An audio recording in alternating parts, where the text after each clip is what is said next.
All right, what is going on, everyone, and welcome back to the Mets Weekly Podcast as we are live at this very moment on YouTube and on X to recap the Mets versus Cubs series, as well as all the latest news and rumors in New York Mets land. But before we do that, I want to remind everyone to subscribe to the Mets Weekly YouTube channel for new episodes of our show following every single series of games during the regular season. For those of you watching or listening on playback, you want to join the conversation in the future, make sure to turn on those post notifications to know when we go live. For those of you in the live chat right now, we love reading your comments, your questions, your concerns, all that great stuff regarding the team at the current moment.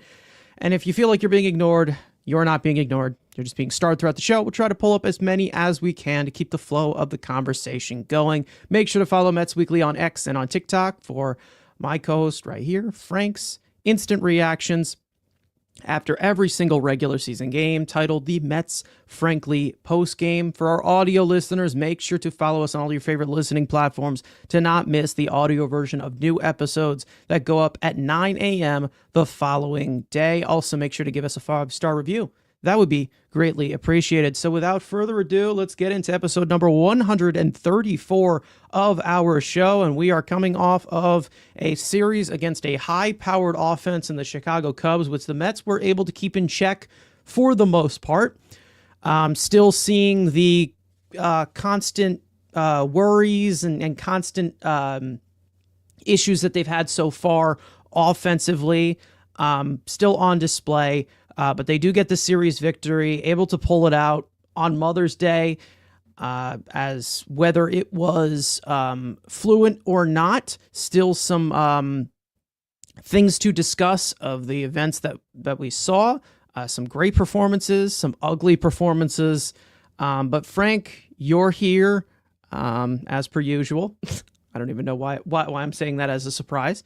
But another series has come and gone. And we continue on to Pittsburgh tonight.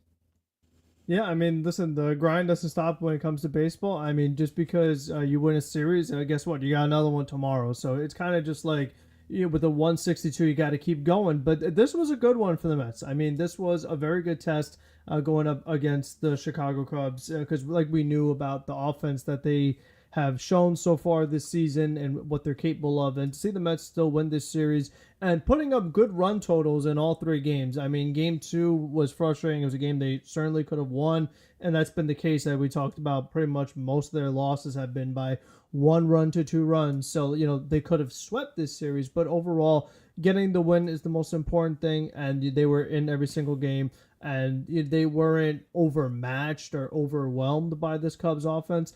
And a ton of credit goes to the pitching, which continues to, for the most part, be very solid. So it's a good recipe. I mean, if you see the Mets offense start to score more runs consistently with the kind of pitching they've been getting, they're going to continue to be a very good team. And, between facing the Diamondbacks and facing the Cubs, I mean, they're starting to not knock out, but they've shown what they could do against some of the better teams in the league. I mean, they still have a couple more teams in the West they haven't faced yet. But other than that, I mean, they've been able to hold their own against a lot of the National League and show that they belong. So all that is encouraging.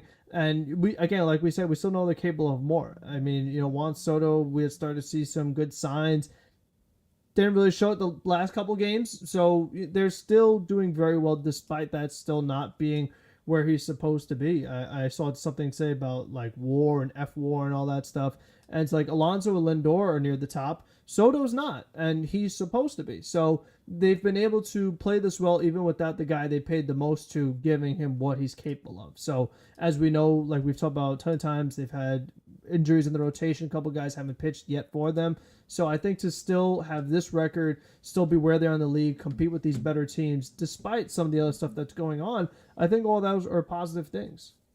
Yeah, I definitely have found myself in a situation where I'm kind of watching these games every single day, obviously. And I do feel like there through the course of the game, it's not peaks and valleys. I'd say that it grows on towards the end. Like it just obviously them scoring in bunches the way that they do. I'd like to see how this pitching continues to progress as well. But it's just been a very odd thing. It always seems like one inning is their inning, And it's whether it is, offensively or, pitching wise or defense wise, it seems like the sequencing is either it's going to fall from, fall in a positive way, or it's going to fall in a negative way. And that's kind of just, how I feel like they play this thing inning to inning, which is not fun to watch as like an overall experience, but getting the job done, still holding things off while you're also waiting for some parts of the pitching staff to come back. You hopefully see some young guys come up here and make an impact in the future. We know that there's one in Syracuse that is getting very, very close to making his debut. There's and 3 arms on the way to be excited. I'm talking about the bat, because we already know what they're capable of with arms. But the bat, arms, they're waiting. They got some their arms are waiting. There's one who just started off a 7-inning perfect game last year for yesterday or a few days ago for AA Binghamton. So they're definitely in that pitching department. There's a lot to be excited about. But there are some of these young guys as well in Syracuse, such as or as in Binghamton or Brooklyn, who position players, and these young position players that I do want to see a little bit more of a higher impact as compared to some of the marginal players that we have seen coming up here after what we saw in this series or what we have seen so far. We know that Luis Angel Acuna, Brett Beatty, Mark Vientos, it looks like he's starting to get going. So, I mean, we're really starting to see some production from the lower half of this lineup. It just kind of has to come in a more timely manner, as we've talked about it with runners in scoring position and things like that. It's just consistency that needs to pick up, or eventually it's going to catch up to you, because our pitching staff has been fantastic, but like we have said, there's going to be blowups. There is going to be performances when that just doesn't happen, and the offense is going to have to come through. So again, even though they are scratching out these wins and they're playing inning to inning and constantly, having these performances where sometimes it doesn't look good, but then eventually it looks good by the end result. You'd hope that you can just trust this team to get the job done. But there are some things that could find a way to catch up to you in some way. And it really is, things that do need to be pointed out, because again, they play 162 games. You can't just, fake it till you make it, for the rest of the year. There are things that they are going to have to address eventually. We'll see how some guys fit into the formula. We're already having the conversations about Brett Beatty being the future franchise player after 3 games.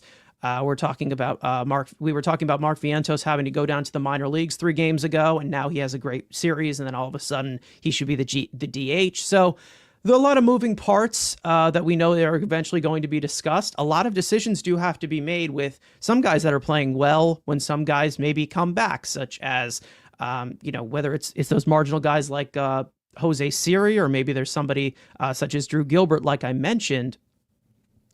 But I think, there are going to find a way to put these guys into the mold. I don't know how it's going to play out. But that's what the games forward are for. I think, there's plenty more to come. Like we've said, we know that they can be better than this. And that's a good encouraging thing, but eventually we're going to have to start seeing it to its full capacity, or we're going to turn into, one of those teams, if team or if man or, if player, of where we know how they're capable of this, but for some reason they're just not showing it. And there's some rhythms that I think that they get into that are a little concerning. We saw it in Game 2 of this series, but I think that there is some stuff that needs to be ironed out first before they officially go into that home stretch of the season. And we will talk about some of those potential moves later that could be in the works later on down, even though it is in the middle of May. But, lots of moving parts. We know that they have shown flexibility to make changes when they need to. So we'll see how they do that going forward. Yeah, I mean, I'll give you a Brett Beatty stat because he's our guy over here. So, I mean, we talked about all season long, all off season, the DH position, our concerns, particularly in the power department. So, the two guys are supposed to be the platoon DHs, Winker and Marte. In a combined 156 plate appearances, they've hit 3 home runs. Brett Beatty, in 70 plate appearances, has hit 4 home runs. So, for Brett Beatty No to have way. more home runs than both of the other DHs combined, this says a lot. So While getting I mean, while getting a decent amount of time in AAA too, and playing yeah, part time. exactly. So I mean, he did. I mean, here's the thing: Brett Beatty hit more home runs in a game than Winker had hit before he got hurt to the point of the season. You know that says something. You know, I mean, we like Winker overall as a player, but we talk about I'm not saying Brett Beatty should be the DH, but just in general, like. You move Vientos to like we said, move Vientos to DH, and you have Beatty out there. I mean, if he's going to be hitting for power, you got to get it from somewhere. So if it's Beatty, then it's Beatty. I mean, listen, he's hit for power in the last 2 games that he's played, and that means that it will continue forever. And I do think, when it comes to Mark Vientos and the DH discussion, we've talked about it before of how I wasn't really a big fan of it. I think that as of right now, to the level of not just to put Brett Beatty in the lineup because I'm not big on Brett Beatty, we know I'm not, but it's more of just the fact that, as of what you're getting from the DH position, one of them is hurt. The other one has been nearly non-existent, and just a terrible representation of the DH. If they have to go to that just to put his bat in the lineup, that's fine. Hopefully we just see more of the individual performance die down into the situational hitting, which I think that is the main reason as to why there's so much of a question in this. I mean, there is a lot that's going on with this lineup of if you're going to go offense first, which again, statistically on paper, this offense looks good. They've all had a majority of these guys have had good stretches in their career. They've established things in their career. But then it's more of just what comes down to the situation. Because still, this team has been a well below average team with runners in scoring position. So it's like we know what they're capable of individually, but gelling this thing together as a team, being an efficient offense, having that efficient approach, which, we continue to talk about, it's still going to be something that is yet to be seen because we just have not seen that with this offense. And I think that that's the very frustrating part of it. Is that we know that they are capable of a lot more. And, I think that the impression of, this offense, it gets kind of misconstrued from the outside. I mean, I constantly hear that, this is an all or nothing offense. That's the main reason why they're so bad at runners in scoring position. If they are an all or nothing offense, they should be better at it then. They should be better at this all or nothing. And they should be hitting a lot more home runs. And we haven't really seen that much of it. We haven't seen that many extra base hits. We've talked about this station to station type of thing with the lack of speed. I mean, this is the type of offense that I feel like maybe it does look all or nothing at its very best, but it's going to have to show that all or nothingness already in order for me to be confident in it. I mean, I should not have to look at this lineup that I know is capable of things and saying, is this offense going to show up today? I shouldn't have to ask that question. I just shouldn't. And whether you want to come from salaries or pedigree or anything, they should be capable of doing a lot more. And I know saying something like this with 11 games over 500, we say this all the time. They're in first place. They've had a great start to the season. There's no doubt about that. But again, there's still opportunities on the table. Could be true. Like you could literally just go to runners in scoring position, batting average alone, and see that the Mets are bottom 5, especially in the National League. Like they're towards the bottom half. So they right now are a very good record, first place, but also still have bad numbers with runners in scoring position. I mean, both things are true. And in game 2, the one they lost, they went 1 for 10 with runners in scoring position. And they lost by 1 run. That's pretty crazy to go 1 for 10 with the runners in scoring position and still lose by 1 run. With our suspect pitching staff keeping us in the game. Am I right? Suspect pitching staff with the Cubs scoring 6 runs. All those things together, you still lose by 1. That's pretty crazy. So, I mean, that's where they're at. And to your point, as far as individual performances, almost everybody in the lineup right now has an OPS plus above 100. I mean, Luis Angel Acuna is right on the outside, and then Tyrone Taylor is Tyrone Taylor, but everyone else is above 100. So individually, they're putting together solid seasons with some guys, putting it together. But, those numbers as far as like guys with OPS over 700 or over 800, once you go to running scoring position, those numbers are not above league average. They're below. So it's like you said, like individually, they're good players, but in certain moments, all of a sudden they are not good players. So that's the other thing that they're still trying to figure out somehow. Yeah, Ibby, he really doesn't have any respect for the Roan rules at all. Listen, hey, you want to tell me I don't have respect for Tyrone Taylor? Who's in center field tonight? Jeffrey McNeil. So maybe it's the manager that doesn't have much it's a great respect platoon. for Tyrone Taylor. I mean, here's just one simple stat. Is again, everyone will point out the record. I mean, we can point out more records if we want to do this in win-loss way. They're 8-8 in one-run games. So again, a little bit half of that, they're a 30-win team. Again, it's like that we still could see more. That's what, and we don't say this to be negative. We're not saying this to just completely bash this entire lineup of how they have been doing and still finding a way to win games because the pitching has been so good. We say that because we know they're capable a lot more.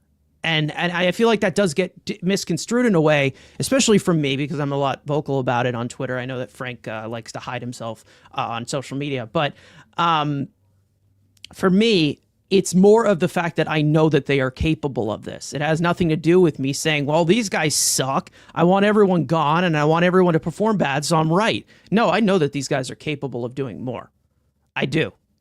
And that's the thing that I really want to see find a way to find a median there, because again, 8-8 in one-run games, it still leaves a little bit more left on the table when you think about it. You think that this team can definitely be a little bit more and produce a little bit more. And Jay-Z saying 8-8 in one-run games is a good sign, means that there's more room to improve. And that's true. That 100% is true. And that's a fantastic rebuttal to look at it in the up way. But to look at it as the glass half full instead of, glass half empty instead of half full, when is that going to happen is my question. When is that going to happen where they push to that next level? Because right now we're still seeing the same signs of them offensively falling asleep at the wheel constantly. And they still find a way to get, carried up by, the top of the lineup, which they are obviously paid to do that. But we do need a collaborative effort from a deeper part, the deeper part of the lineup. And hopefully that brings in some more consistency. Because again, in game 2, all your runs came from Brett Beatty. Is that going to happen every single time? No, it won't. We all know it won't. Good for Brett Beatty. Good game that he had. Good to see him give us those encouraging signs. But again, is going to continue? Is that consistency going to continue? And that's, I think, the one thing that we kind of question from the bottom part of this lineup, where sometimes they're here, sometimes they're not, sometimes they disappear in and out, and sometimes they have these great performances and, it gets everybody excited, but 162 games, like I've said, they need to be played. So again, you still need, from top to bottom, guys to contribute. And when they do contribute, you need a little bit more of an efficient way for this offense, because again, if that does not happen, you're going to be losing even more one-run games. And that's what is going to be the thought of, well, they put it on the table. And to be honest, all 15 of these losses that they have had, I don't know. All 15 of these losses that they have had, I'd say about 10 of them were all winnable. Like the pitching's kept you in tight for quite a while. 8 one-run losses. Yes, 8 one-run losses. Yes. So how many 2-run losses where they had two guys on and they stranded them? Exactly. More. It's much more than 2 guys. Like it's game of inches right here. Game of inches. Game of inches. I mean that's how it's been, but. Yeah. And I mean, we'll say they're trying to make some adjustments personnel wise, but it's still an approach thing. I mean, because you could see players again, individually performing well. They do one thing when the bases are empty, but they do a totally different thing when there are men on base.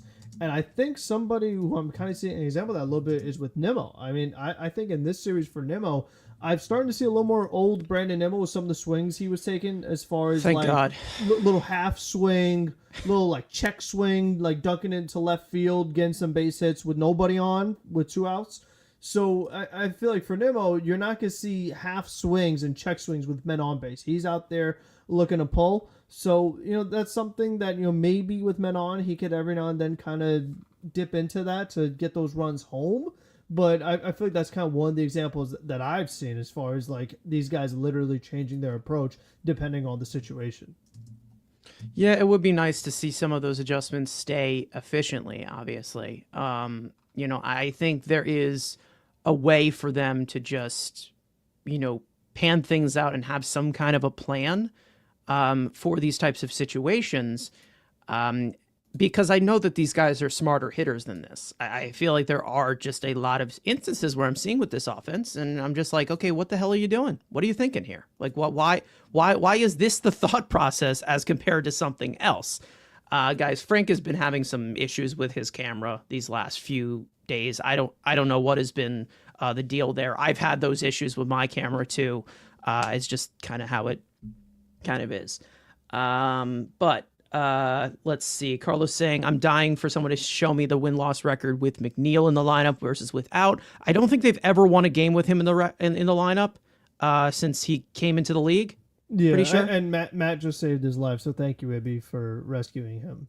No, that can't be true. Anyways, we're not allowing that to be true. Rosie saying, I don't like Nimmo.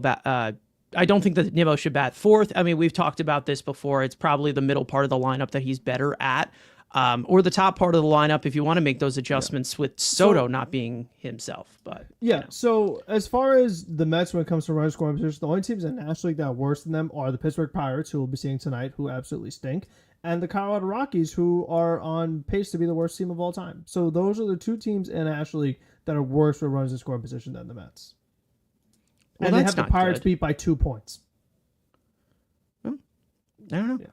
Anyways, some of you guys in the chat before we get into recapping this entire thing, Explosive is in here, finally catching a stream, he says. Obviously, Ibby in here, Carlos.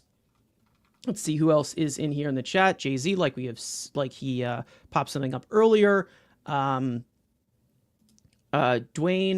Dwayne Banks as well in the chat. Guys, if you're new, hit that subscribe button. If you have not already, hit the like on the stream. If you're here on YouTube, if you're watching on Twitter, hop over to YouTube. It would be just a better way to communicate with us. Sometimes your comments just don't come through. But either way, let's get into the rundown of this entire series of what went on with the Mets versus Cubs, a high-powered profile Cubs offense, which the Mets were able to take 2 out of 3 from. So let's start, of course, with Game 1. Clay Holmes would start the series opener, and aside from surrendering his first home run of the season all year to Kyle Tucker, he'd turn in 6 solid innings, 3 hits, 3 walks, 5 strikeouts on 93 pitches. The Mets offense would jump all over Jameson Taillon across the first 4 innings. Francisco Lindor would lead off the first with a solo home run, his 8th of the year, to give the Mets a 1-0 lead. In the second, Brett Beatty would slug a solo shot, and Jeff McNeil would follow it up with a solo shot of his own to make it 3-0 Mets. And with the bases loaded in the third, 1 out, Luis Angel Acuna would drive 2 more in with a ground ball up the middle of the diamond. And after getting the force at second, Dansby Swanson would airmail the throw to first, scoring Nimmo and Alvarez to give the Mets a 5-0 lead. Juan Soto would demolish his 8th home run of the season to the Shea Bridge to make it 6-1 in the 4th. Ryan Stanek would come in relief for Holmes in the 7th and retire the side on 11 pitches with a strikeout. Danel Nunez would get the 8th and only get 2 outs via strikeout, but walk 2, still struggling there. And Reed Garrett would get the final out of the inning. The Mets would add to their lead in the bottom of the inning due to Francisco Lindor beating out a 2-out infield single and stealing second. Juan Soto would cash him in on an RBI single to make it 7-1 New York.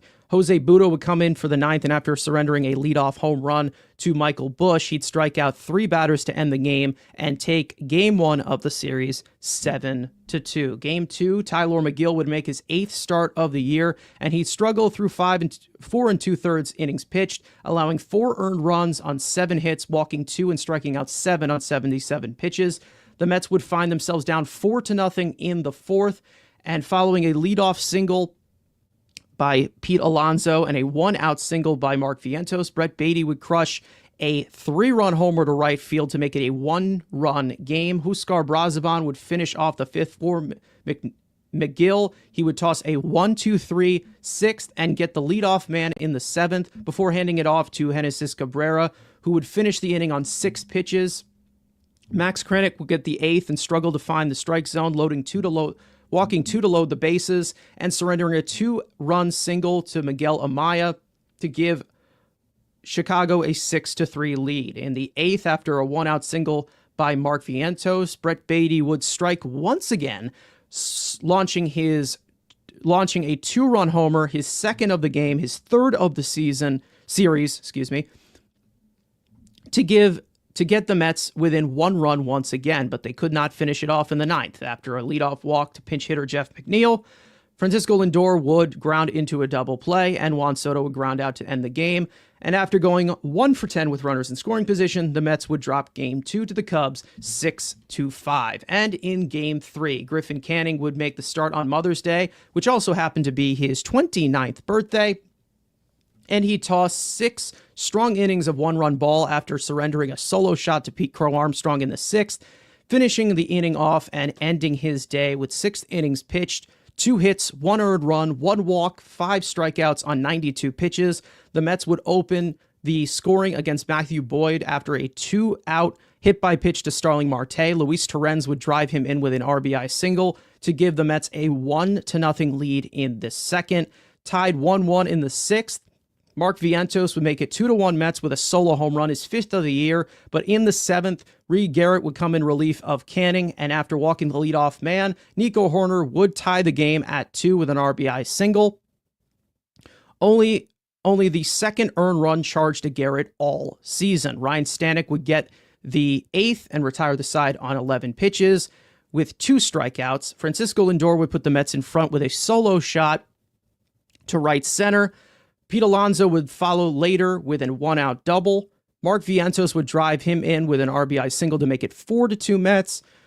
Brandon Nimmo would pile it on with his 8th home run of the season, a 2-run shot to give the Mets a 6-2 lead in the 8th. Mets closer Edwin Diaz would get the 9th and would retire the side on 3 ground balls and 10 pitches to secure the series victory over the Cubs 6-2 on Mother's Day. The Mets are now 26-15 on the season. They are now 15-4 at Citi Field, holding a 1.5 game lead on the Phillies for first place in the National League East.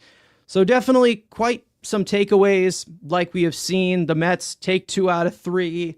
Seems like 3 different games that we are seeing, whether it's offensively starved. You see the pitching work in and out of jams, obviously. We've seen the Mets fall short, of course, with runners in scoring position. We had pretty much all of it in this series, but they were able to get 2 out of 3 from the Cubs. Frank, I'll give you your takeaways, putting it all together from your post-game analysis, obviously. A little bit of everything on display, like I said, but one of the big numbers here, a Chicago Cubs team that hits a lot of home runs, scores a lot in big bunches. The Mets got the upper hand there, outslugged them, hit 10 home runs in this series to win it. Yeah, I mean, I was very encouraged by seeing a lot of these guys hit the long ball. And, I mean, we're looking at the totals now. All of a sudden, you have these guys that are prolific 30 home run hitters, some guys 40 home run hitters when it comes to Alonso and Juan Soto. And Lindor, we know, been a 30 home run bat. But all of a sudden, Brandon Nimmo, it's just been a weird season for him, but he's hanging in there with those guys. So it's like now you have Nimmo to join them. So it's like you have Alonso at 9 home runs, you got Lindor at 9 home runs, but then Soto and Nimmo both have 8, and then you have Vientos at 5. So it's like all of a sudden you have like another potential home run bat, because it seems like Nimmo is really embracing, like, listen, I'm here to pull baseballs, and they show it. He's one of the top guys in hard hit balls.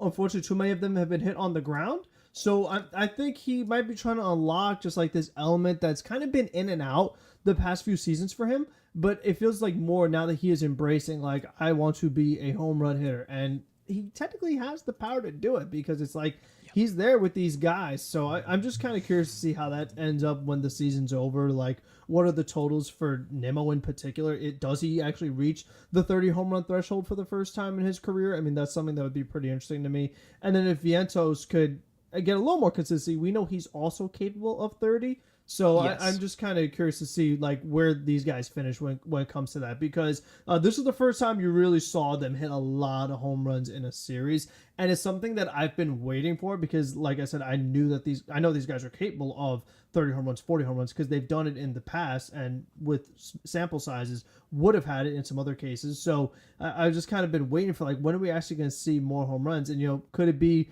when the weather warms up? Maybe. But just overall, like this was a really nice sign to see, and like you said, because you knew the Cubs were going to be slugging. Kyle Tucker, PCA, everyone else didn't really show up too much. I mean, Dansby Swanson, of course, had a home run against the Mets because it's Dansby Swanson. But other than that, I like you said, the Mets had the offense that looked better, and that's not something that we necessarily predicted going into it. And we know for sure that they have the better pitching. So it was just a very nice test to see. I don't know if the Mets might face the Cubs in October, maybe, but I felt like with the nationally televised game in there. Even the Roku to some extent. It felt like a little bit like a playoff series. So I thought it was nice to see these guys really come through and, get the win. So that was the most important thing to me. And like we said, just get a hit with men on base and you win the game, or it's like, McGill is the other one that we got to watch. I mean, we talked about it last episode, but decisions are going to be made once everybody gets here. And now for McGill, last few starts not as great as the beginning of the season. So by the time Manaea and Montas are ready to come back, we'll see where McGill is at. Is he closer to April McGill or closer to May? If he's closer to May, he could be the odd man out. And that was obviously the game the Mets lost in this series. So that's the other thing on like the concerning side that you're trying to see, like where do we go from here and that. And then with Max Kranick, I don't want to call them blow-ups, but outings where he's giving up runs are a little more frequent as the season is going along. So I think maybe the usage and utilization of him might need to tinker a little bit as well to try to find that right formula. But I really did like seeing Edwin Diaz pitch back-to-back days. He was awesome in both outings. It's something that earlier in the season they weren't really doing, especially when the hip thing came up and we're in Washington and we're like, where is Diaz? Where is Diaz? Then he had a week off. So, we're trying to figure out like what's going on there. He looked really good. Stanek is kind of forming into shape here. So I feel like if you have the 8th inning, 9th inning combination working really nice, it could go a long way, especially if your starting rotation is doing good. Like we talked about, these are like the little things you need here and there to really make a successful team. Yeah, I mean, with McGill, we've seen him fall off after April before. Like, that's something that we're accustomed to. The good thing about this is that the fact that I don't need to worry about this as a whole is the fact that when there is somebody that does come back, or whether there is somebody else you can replace in there, he doesn't have to hold up. He doesn't have to hold up, because if he doesn't hold up, then there's a decision to be made. There's other possibilities that they need to address. And I think that, there's plenty of guys in this pitching staff in the organization now that they could call to. Could you be seeing a debut of a young pitcher? Could you be seeing Paul Blackburn exist? Probably not. That's kind of rough. That's kind of wishful thinking. But there's other guys possibly. We know that it's a good problem to have. If we have more of these long relief guys, then maybe that takes a little bit more of the workload off of a guy like Max Kranick. We already have 3 long relief guys. I personally like Kranick, Budo, and Brazaban, all of them. I like them for the concept of getting 4 outs. I like it more of that than just doing 2. It's all really about this getting the 27 outs once the starter kind of runs out of gas and after the 5th inning, like stuff like that. But if you're looking at 4 outs from among the 3 of them, not even including the back end of the bullpen that you need to come through, but if you're looking at the combination of these 2 guys in these 3 guys in long relief getting 4 outs, 12 outs there, that's 4 innings that you're adding up together there out of relief following the starter that kind of loses gas after the 5th inning. So again, you're piecing that together in that way where you just can have 1 4-outs guy, then you go Garrett, Stanek. Hopefully Nunez regains his form. That would be awesome, because what we've been seeing has been kind of concerning. And then, of course, building that bridge to Edwin Diaz in the 9th inning, who, once again, is going to be in the 9th inning, whether people like it or not. He is your closer. Anyways, but when it comes to, I think, the whole, putting it together with this team, we have had a rough performance from guys like Tyler McGill. We have had a rough performance maybe from Clay Holmes here and then. It's really, it's really something that I kind of just look past, not just because of the depth on the team, but I think that it's more of just the fact that the offense has to come together here. And I feel like I'm seeing a little bit more of the impression of in the moment, especially on social media, of how a lot of Mets fans, like yesterday with Griffin Canning giving up the tying run to Pete Crow Armstrong, that solo home run, I was seeing a lot of, people going after Griffin Canning. And the problem that I have with this is, again, you got to look at the scoreboard here. Did Reed Garrett give away the lead? Yes, but when you have 2 runs on the board, that's kind of hard to, articulate into, well, the pitching, it wasn't as good. This offense should be, something that, could be a little bit more of a guarantee to 4 to 5 runs in here. And I think that it's also, it's a part of this discussion that I can't listen to any complaints about the pitching staff anymore. Like I've put myself on autopilot with that. Sure, there have been rough outings from the bullpen. Sure, there have been from starters that aren't as sharp. And of course, you can hold them accountable for not having an individual good start. But in total of the team's performance, like, come on. Like, you can't win with 2 runs on the board. You can't win with 1 run on the board. You're like, and if you're upset about that, and if you're upset about them giving away the tying run, maybe the offense isn't so great. And that's kind of how it is. And Ken, no, I'm saying the opposite. I'm saying Canning pitched great, and if he gave away the tying run, if he gave away the tying run, it's not on him because the Mets have scored 1 run, and we know they're capable of more. Not what I'm saying. You're misinterpreting that completely. But I think if they give away this tying run in a 1-run game, where it's very low scoring, it's all really depending on the situation. And then the overall performance of these guys. And I'm not saying that Griffin Canning should get off the hook for that pitch to PCA, because PCA was chasing a lot, and they probably should not have been forcing fastballs to him. But again, I can't criticize the pitching staff at all because of how bad this team has been situationally hitting. And I know that sounds like I'm just letting them off the hook, but it's like laying your own shit a little bit. The offense has failed to show up like 80% of the game. So again, it's like, it falls on the offense a lot as to why this team has not elevated to a different level where I'm like, okay, this looks like a first-round team, a first-place team, if that makes sense. You know what I mean? Like, I get, like, the individual performances. I understand it. Like, McGill, he's been rough these past few outings. We've had a few blow-ups here and there. Pitching staff hasn't been perfect as compared to what it was in April. It wasn't going to happen. But as to what it was in April, they need this offense to perform a lot better than just putting up 1 run all the way into the 7th.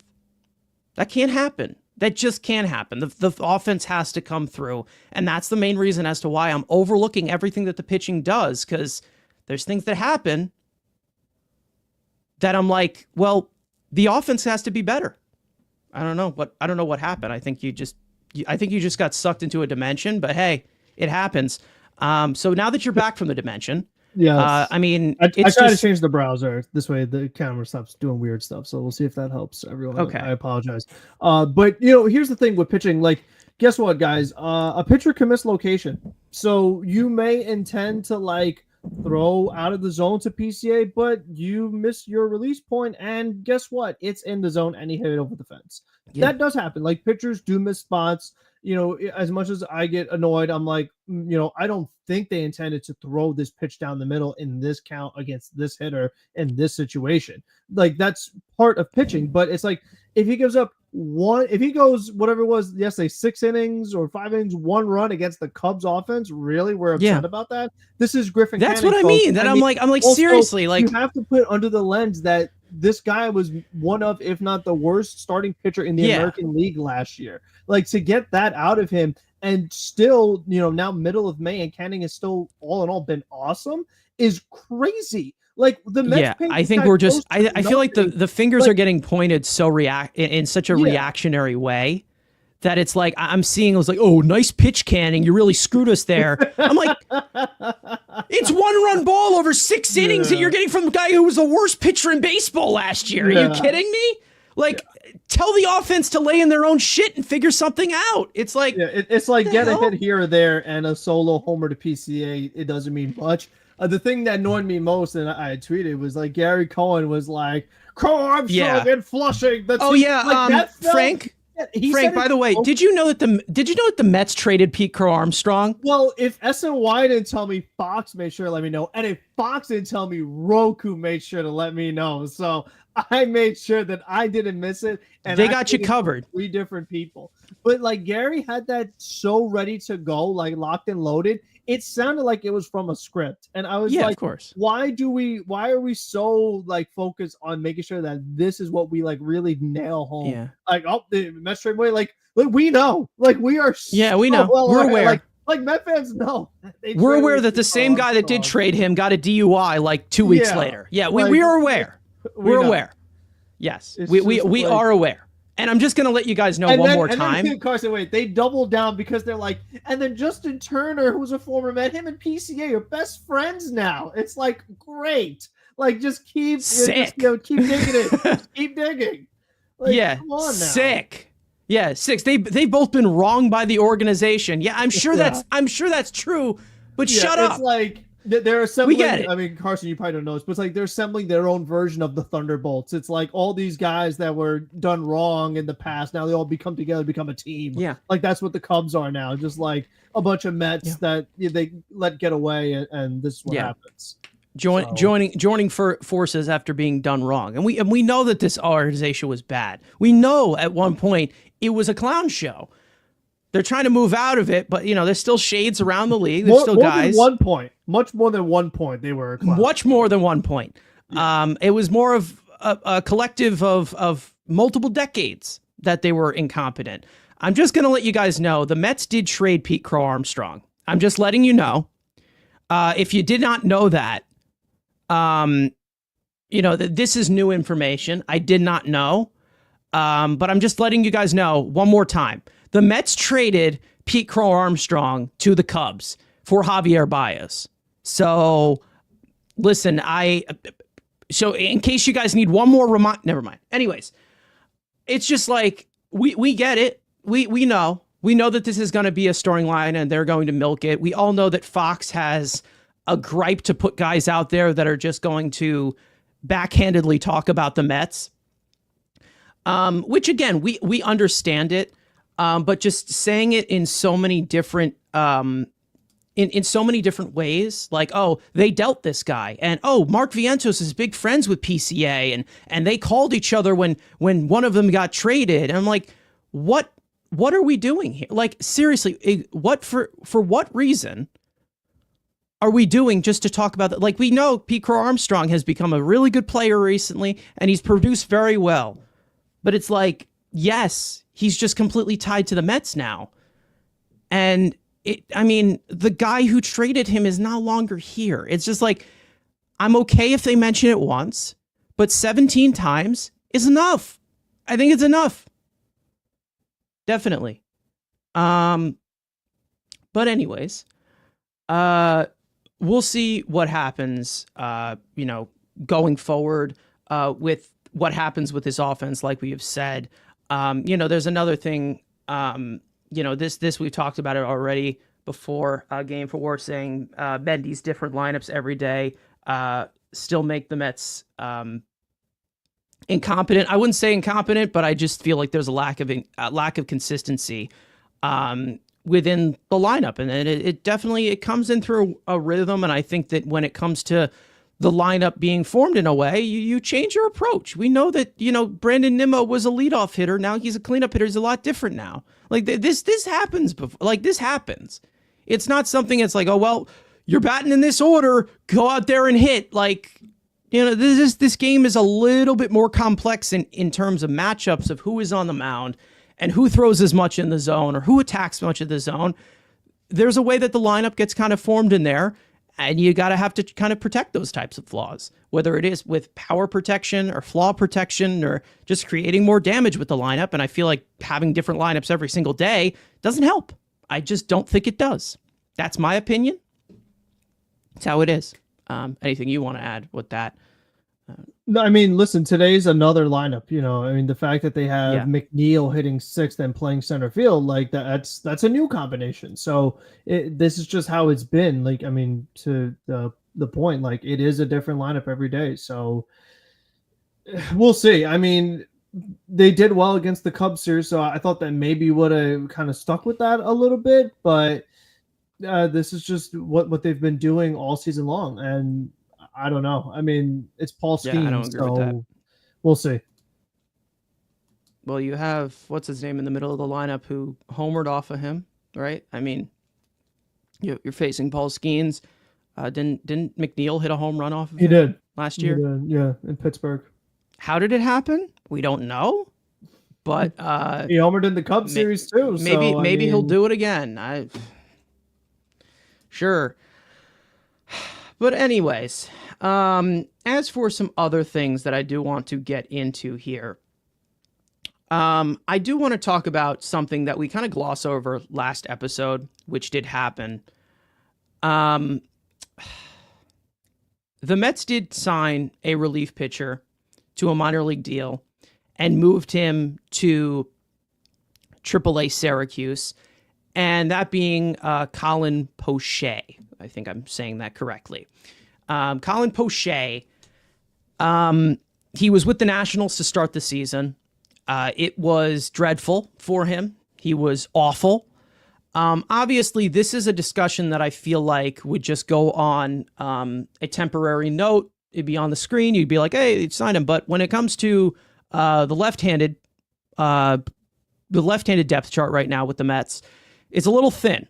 And when it comes to Minter being out, Danny Young is done for the year. So is Minter. You have Genesis Cabrera in the bullpen right now, who's pitched okay, but we'll see how long that lasts. So there are going to be some guys that they're going to have to plug in. Maybe there's somebody they look at the deadline. We know that Brooks Raley is someone who will most likely come back eventually, but it's not going to be right away because he's recovering from elbow surgery and the internal brace with Tommy John. So it'll be a while since he starts rehab, which might be around in June. So I do want to get into Colin Poche here because I think at face value, it's very easy to write this off as like, oh, well, this guy was terrible and we're bringing him in. This is going to be our help. Well, I think that at face value, it's very easy to say that. I really do. And I think that the right response here is, look what the cat dragged in. I mean, it's basically just been a horrendous look for him. Those percentiles are not correct, by the way. That is a typo. My bad. But as you can see, an earned run average over 11, whether you are a reliever or not, that's not good. And not to mention, it's over 9 innings. He nearly pitched 9 innings for the Nationals. So it definitely was not a good outing. It definitely was not a good tenure or lack thereof tenure for Colin Poche with the Nationals, who signed a minor league contract. They designated him for assignment a few weeks ago.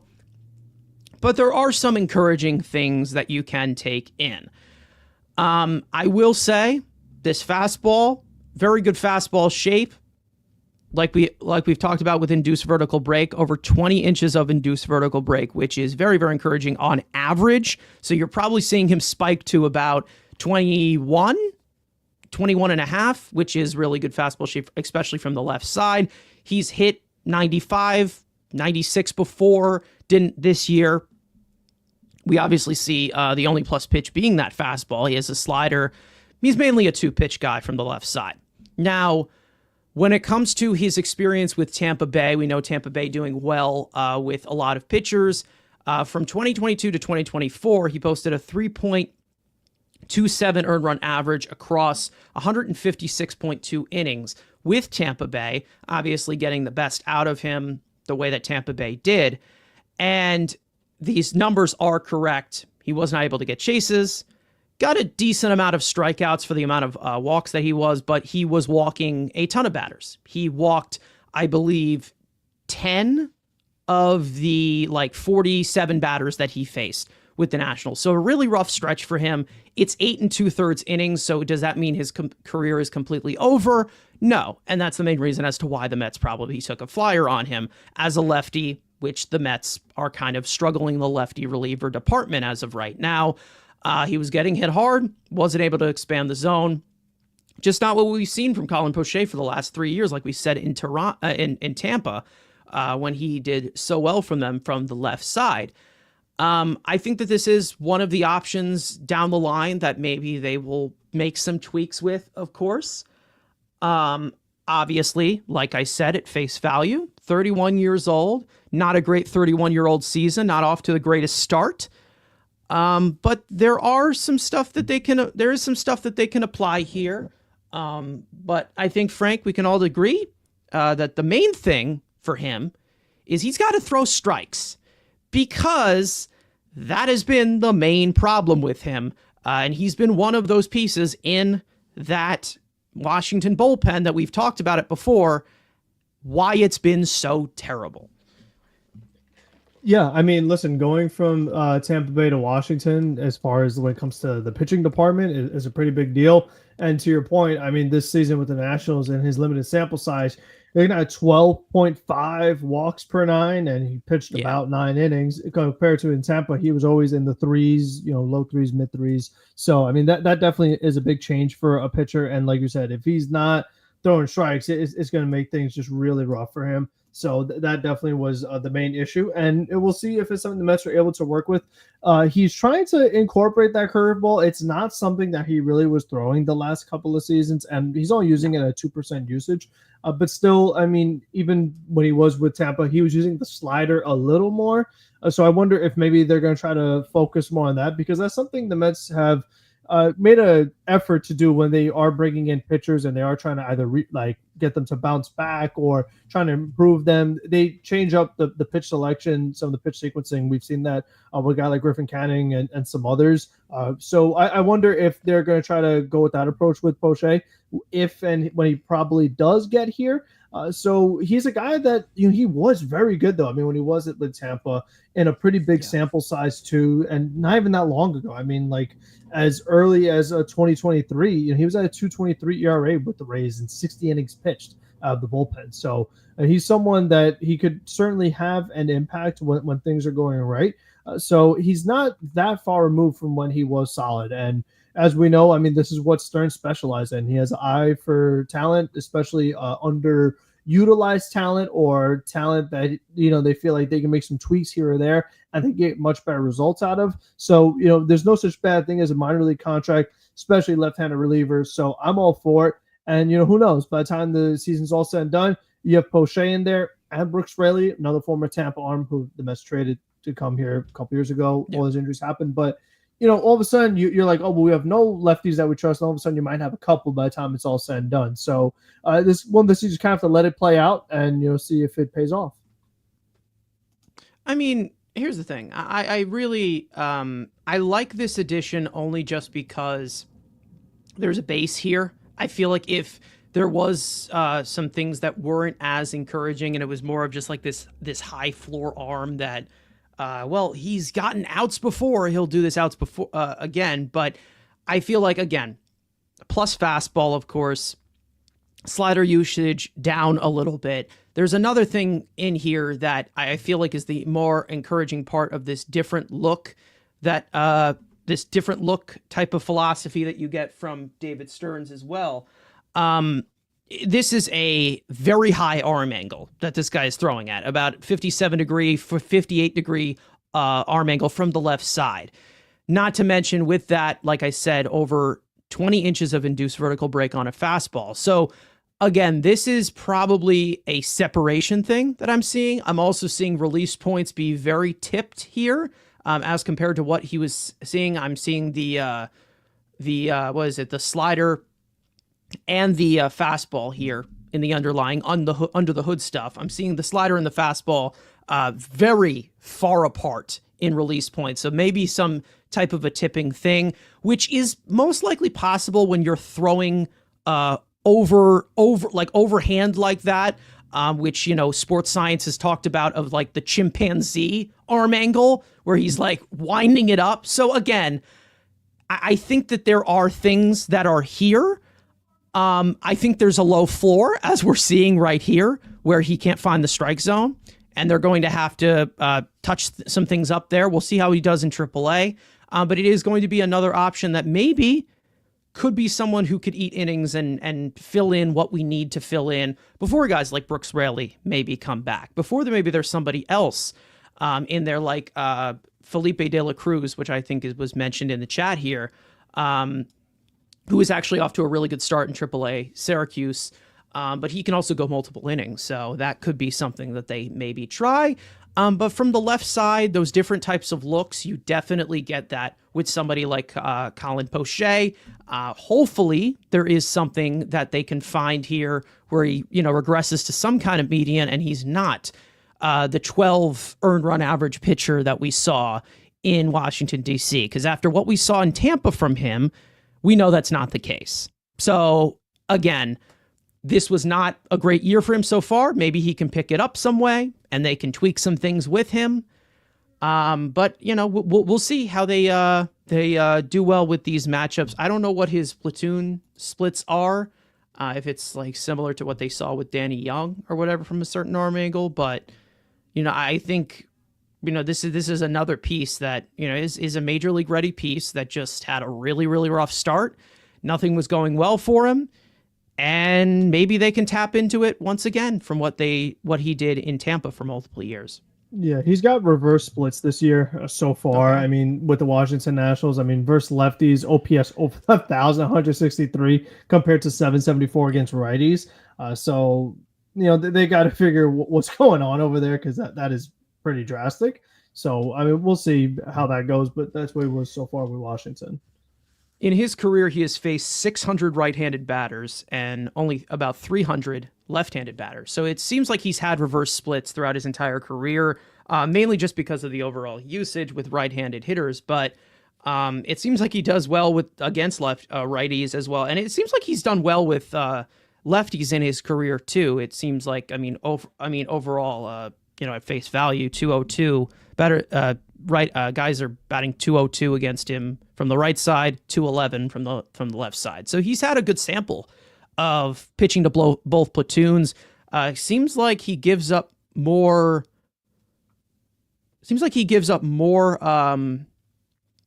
Hard contact to lefties, which is very odd. That's probably because of, I'm going to guess, the high arm angle of where he's pitching up in the zone and probably attacking hitters a little bit more. But I guess it's probably just more of the separation between his fastball and his slider that they're going to have to figure out, because it seems like from different release points, he was definitely tipping pitches. Makes sense that he is tipping pitches for how awful he was with Washington, but there is something that they can definitely grab into. It seems like he does better from the stretch, which is good, which is pretty good. So when there's runners on base, it seems like he does better there. Cool. But again, those are just career numbers. We don't know where he's at this current moment. But again, there's this high arm angle There's insane amount of extension as well, because he is a relatively tall individual, right? He's 6'3". Okay, well, he definitely brings in a lot of extension as well with a high arm angle. So maybe it's a little bit of a tedious wind up, but maybe they can tap into it. Who knows? Yeah, I mean, he definitely has a very unique style. Like you said, that arm angle is just absolutely crazy. And for his Yeah, slider to also be going glove side, so from the if you're left-handed and your slider is yeah, going all the way to the right, like that is it's like a frisbee, like we talked about. So yes. that's or a boomerang more so. Like that's a weird one. So I could see why you could run into some trouble doing that. Yeah, definitely a arm angle you can definitely pick up from. Maybe they lower it a little bit. Maybe there's an increase of velocity. You never know. Like somebody like with what happened with Jake Diekman later in his career, obviously not with the Mets, but later on in his career where he was adding velocity because he had that certain So we're extension. talking about 57, but in 2023, his arm angle was 65 degrees. So I mean, it used to be even more crazy. So that's pretty interesting. Oh, okay. Yeah, and Interesting. even last year was also 65 degrees. So this year he actually dropped it down a little bit and is now running into some more issues. Still had that great extension, but the results not so Yeah, much. okay. I think I'm seeing what the issue is. Yeah. Okay. All right. So it's a pronation issue probably from the he's hanging way too much. Basically just catching too much of the plate is what I'm seeing, and then when he's missing really really bad, and And he throws it possibly so high with the fastball. in I he mean, and and that's the thing possibly too is in that yeah, you don't really get the high strike as much as you did like way back when, and that's not going to be a difference yeah. between 2023 and now. But still, it's like pitching up in the zone. You're at 92, like it's different. You know what I mean? So I It's mean, about and that spots. could be why, yeah, and that could be why they target him because I know it's something they want to do is have these different looks out of the bullpen because like if you're facing like Kodai Senga or Griffin Canning or somebody or McGill, and then all of a sudden you face Poche, like that's a totally different look than what Yeah. you were just facing. Where the guy is just, doing like the Kareem arm angle at this point. I mean, Yeah. Yeah. 65 Hook degrees? shots. What how is that how do you not break your arm? Hold on. What? Yeah. That's okay. Well, sick. It should be interesting. We'll see. But, I think when it comes to this bullpen specifically, you obviously have multiple guys down. You know that Brooks Raley is probably going to be treated with kid gloves, obviously, coming back from Tommy John surgery. Genesis Cabrera, we'll see how long that lasts. I don't know if there hasn't been any improvement in his profile, but I know it's been kind of rough for him I mean, since his first he outing was bad, but he did got really hurt. good in St. Louis, and even in this series in Game 2, he Yeah, was also solid. So I mean, maybe he's putting it together. So I mean, there's still such a small possible. sample size, and they've been very judicious with when they use him. Like they're not overworking the guy. It's like you see him rarely. So I Yeah. mean, I feel like they're just kind of playing it safe with him until he could kind of gain the trust to be used in bigger spots.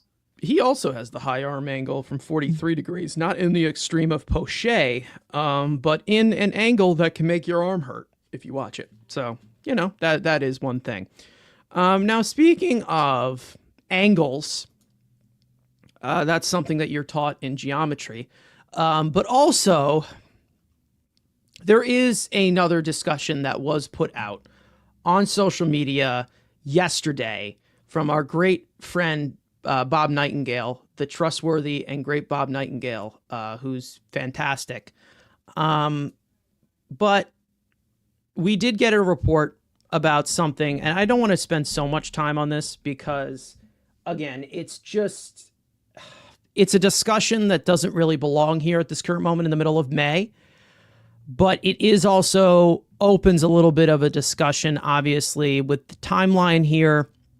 Now, Luis Robert Jr., we do expect him to be possibly traded at the deadline with the White Sox going absolutely nowhere. I'm surprised he hasn't been traded yet, to be honest. But it hasn't been the best stretch for him since the beginning of 2023. But I do want to read out what we did see from Bob Nightingale. He said on USA Today, he's saying the White Sox finally are starting to get some inquiries for center fielder Luis Robert Jr., with the Mets among teams checking in and showing interest. Chicago is eyeing Mets pitching prospect Blade Tidwell as part of a package in return. Now, John Heyman, who does have the connection to Scott Boras, who is one of his clients, is Luis Robert Jr., so probably there is a little bit of a connection here. He said that there's nothing hot at the moment with the Mets and Luis Robert, which probably is expected because it's the middle of May. And he said they have checked in on him in the past. Center field isn't a necessity, but a potential area of interest down the road. Now, some of the notes here for him contractually, it's a very bargain of a contract for the upside that he does have. He signed a 6-year, $50 million extension with Chicago back in 2020. He has club options for 2026 and 2027, very cost controllable, making about 8 to 10 million around there in that range for the next few years. He started off his career great, 129 weighted runs created plus, 10-win player over 3 seasons from 2021 to 2023. But recently it hasn't been great. Since the beginning of 2023, he's slashing 215, 282, 366, 82 weighted runs created plus. The defense has taken a little bit of a dip, but it still has been at that higher level recently. So it's definitely a buy low candidate for the Mets going forward to look at up the middle. I think that this discussion, we have had it before about Luis Robert back when he was a little bit more of a higher asset and higher regarded asset, but recently it hasn't been the best. I was talking with Andrew yesterday, and he told me that our co-host Frank has a pretty interesting outlook when it comes to Luis Robert, because he told me that you guys have discussed it before without me there. You excluded me, but I don't know. I don't know how to feel about this, only because it's like the middle of May as of right now. But I'm personally not willing to go to the big extremes that maybe I was willing to go to 3 years ago for somebody like this. Not just because of the overall production, but just like the overall look and the overall direction of this franchise going forward. There's things you got to piece together, I feel like, with this whole discussion. I don't know what your thoughts are on this, Frank, but it's very weird. I don't know. Very, very weird timing for this to come out, personally. Weird. Very odd. It is weird, especially if it's something that isn't recent. Like if the Mets had just made a call, like, okay, fine. But I don't know, maybe a slow news day. Maybe Bob just wants to talk about like, oh, here's like some old news I have that I'll just report it now so that people will talk about it. Maybe that's the approach he went to. But, for Robert, it's a weird case because he is only 27 and he was great in 2023. I mean, amazing. 38 home runs, like just insanely good. But last year, very bad. This year, even worse. And it's like, he's only 27. So what the heck is going on? Now, could it be that the White Sox are just so bad and have no direction that he's just kind of given up and packed it in and is like, well, I'm stuck, so I'm not going to try anymore? Maybe. But I feel like, it's kind of, if he wants to get out of being a White Sox, the way to do that is playing better, because teams will want you, teams will trade for you. Because right now, if I'm the Mets or any team, I'm like, do I want to do this? I'm like, I know there's potential there, but I don't know, because it's like his metrics are interesting because it's like his bat speed is awesome. His speed is awesome. He's got a strong arm. Like the athleticism is there, but he's not squaring up the ball. But he's whiffing at it. But you know what I mean? So it's like there are these other things that don't complement it. So it's like he still has talent inside, but as far as actually getting results and good performance, we haven't seen that. So, and he was chasing the ball a ton. But it's very interesting. And it's like to give up Blade And I know with seeing how his major league debut went, people are probably like, "Oh, that's a great deal. He stinks. Like, just trade him." No, not really. It's like I don't love getting rid of cost controllable starting pitching, especially a guy like Blade who's got good velo, and he still could do something later on. Like I'm not going to overreact to one start. I don't love doing this for Robert. I mean, on a lower package, sure, like you said, it has to be buy low. It has got to be buy low. The only things that are very good are those club options because if you trade for him, and even if he's not 2023, but he's still really good, you're like, okay, great, we'll pick up the club option, we'll keep him. But if you see the same not good baseball, then you're like, okay, well, forget it, goodbye. So that's the weird thing about him when you're making a trade is that he could be a rental for you, or he could be someone that you have for a few years, and that's all dependent on the team. So that's something that is just very intriguing. A contract like this doesn't become available quite frequently, especially a guy who is 27. So this is a unique circumstance, but it's still something that it's like until and I just feel like since he's worse this year than he was last year, I don't see him just kind of turning it on. Like let's say we get to a trade deadline and I'm like, oh, Robert, he's back to where he was supposed to be. Like he's playing great now.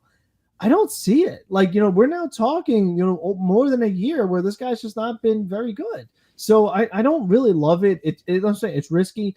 And again, like you said, it just has to be buy low. If I'm not giving up much, sure, because he obviously has a higher upside and more potential than Tyrone Taylor and Jose Siri and Jeff McNeil and whatever other combination let's want to do with center field, Jose Zokar or whatever else. Sure. I mean, Gilbert is Luis Robert is the better option. But if they have to give up anything more than that, like I wouldn't give up a top 10 prospect for him. I just don't see that right now. In 2023, sure, because he was amazing. But right now, no. And it's kind of like what happened with Baez a couple years ago, where I was like, if you want him, you can't give up much. You want to give it a try, okay, but don't give up much. And of course, they give up PCA. But it's kind of like that, where it's like you have to be very careful here. Like, don't give up much. If you can get them, great. If somebody else wants to overpay, let them have at it, because I just think it's too risky. Yeah, I really think this was a discussion that sounded a lot more appetizing, maybe, like 2 years ago, 3 years ago, with what we saw, and possibly thinking there's plenty to come with this kid. It really has not been shown these last few years. And I just, again, there's a certain fit that there is here. I just don't see it here in New York of that continuing to be better, of the team that completely elevates him and unlocks this, ungodly amount of potential that he has, because he's shown it before. It just hasn't come recently. Some people in the chat are agreeing in here saying, Luis Robert trade makes little sense since we're deep at outfield here and in AAA. Odd Villain is saying that Luis Robert and Jose Siri are very similar. They've been similar recently. I guess that's easy to say. Jay-Z is saying going from the White Sox to the Mets would be a massive shock for Robert. I don't trust him to produce. Stay away. And I do agree with that it's very, very possible that this type of transition from Chicago to New York still would not It's not do well. Just that. It's also going from last year, a team that was historically one of the worst teams in baseball, to a team that's in first place and second best record in baseball. Like, totally different. Like, it's not just Chicago and New York. It's also like worst teams, one of the better teams. Like, those are two big shocks to do. Yeah, obviously, and we all know how highly touted of a prospect he was at one point. So there probably would be some expectation for him to kind of tap into that production again, and hasn't happened recently. I don't really go from like the recency bias, because I know that this kid is a lot better than what he has been showing recently. The problem that I look at here is I think that there's some work ethic problems with Luis Robert. I'm not gonna sugarcoat it here. Again, with how he has been performing, whether he wants to be with the White Sox or not, probably not. Like, nobody wants to be with the White Sox at this current moment. I mean, it's been a disaster there. And that has nothing to do with the players. It's more of just the management up top, which is completely clueless. But when it comes to Luis, I think there has been, him just kind of mailing it in a lot recently. I really just, I feel like,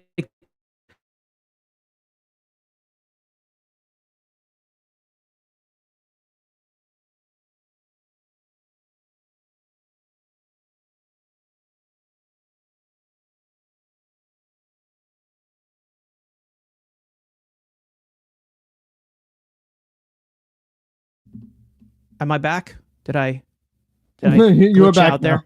Yeah. Did I glitch out there? Yeah, I don't know you're what good. happened. My internet just likes to reset itself. But I just, like I was saying, it's I feel like it's more of a thing where I don't know how long this is going to latch on and how he's going to, come back here. But also another piece of the factor, I feel like if you were to get rid of someone for Luis Robert, it has to be Drew Gilbert. You have to get rid of Drew Gilbert, which I don't want to do. I really don't feel like doing.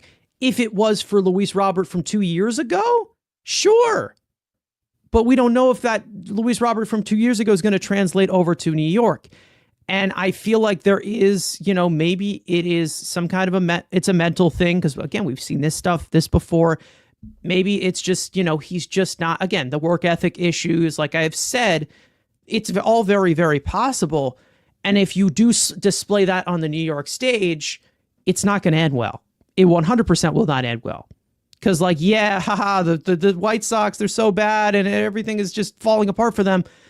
When you're in New York, you're going to be pushed so far into the fire because that's just how it is. That's literally just how the stage is. It will never stop. That's just basically how fans, media are. It's basically accepted as the way of life, basically. We've seen better players than Luis Robert get shoved under the bus way quicker and way older, way younger in their career. It has happened. But again, I just don't think that is a good fit. I personally would not do it. I think it's something that you can monitor before the trade deadline if you want to do it. Blade Tidwell, no, not putting him on the table. If it has to do with somebody like up here now in the infield, such as Brett Beatty or Luis Angel Acuna, who are contributing like these marginal things where you can replace internally with tools, maybe if they're in that discussion, it's a possibility, but it has to be a lot more buy low. I don't think Blade Tidwell is the level of buy low, even though he has struggled at the higher levels, and it's kind of been a drop for him since his stretches in single A and double A. But I don't want to give up a cost controllable pitcher for someone I know can be better, but will he be better as the starting center fielder? And right now I just feel more comfortable with Tyrone Taylor up the middle. Like that's kind of just how I feel right now. And it has nothing to do with if I think Tyrone Taylor is better than Luis Robert.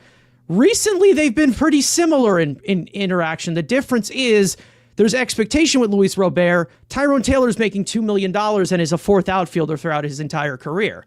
So again, I just don't know if this is the correct move here. If Stearns likes him, he likes him. But if you were to buy in on Luis Robert, you kind of have to move Drew Gilbert. You kind of have to because you have both corners around center field locked in. Like there's nothing you can do. It's not like, oh, well, this is interchangeable. This guy can DH or whatever. Nimmo is in left. He's here for a long time. Soto's in right. He's here for an even longer time. Center field. The only way that Drew Gilbert's going to develop, who's been great in AAA, by the way, shout out to him. Great in AAA. The only way he's going to develop is if he plays every day. And he gets the playing time. You're not going to get that with Luis Robert. It's not going to happen. It just isn't. So I just don't think it's the right look. But if you were to end up doing it, you're probably going to have whether it is Blade Tidwell as that piece, because it seemed like in that report he was just part of the package. So you're probably looking at Tidwell and Gilbert, which I feel like is an overpay at this current moment. I just believe so. Yeah, no, If there's anything else, yeah. Yeah, I wouldn't make that deal. I mean, if there's any potential trade target I would be more inclined to. You have a better chance of me going for Rafael Devers, who does not play center field, but he hits baseballs pretty hard. I'd rather go for him than go for Robert in center. That's just me. Yeah. Oh, you think the station is bad now? Well, listen, we'll have a real DH, or you put Devers at third, put Vientos at DH. Listen, you want to get rid of Marte, you put Devers in there, and we're cooking. Like that's a powerful lineup. Okay, so You just what you're saying is you want to get rid of a $20 million DH to bring in a $29 million DH who's making money through 2034. That's what you're telling me? I want to hit home runs. I want to do things like. Well, there's a guy in Philly we'll get to sign a short term for that. Don't worry. We're getting there. Let's be patient. We're just letting things die down. Let's just say that. And then there's also stuff about Devers. You can also go into the Devers conversation. That's also just like him just not wanting to play first base at all. So just put him at third. That's fine. Play third. No problem. But Brett Beatty hit 3 home runs in the last 2 games. Yeah. What are we doing here? Yeah. What's wrong with you? Because Devers was fine. No, Devers was fine all his whole career, and then all of a sudden Bregman got here, and then things went haywire. So he's not like a guy who's consistently had issues. Yeah. Like this. I just feel like in the context, situation. It's just kind of, and also this is not something David Stearns would ever do. Like that would Luis Robert. I see. Devers, no. I don't see that happening at all. Yeah, no. True. It's not Stearns. Yeah. I mean, it makes it a little bit more of a shit-wrecking lineup, which I like it from that look.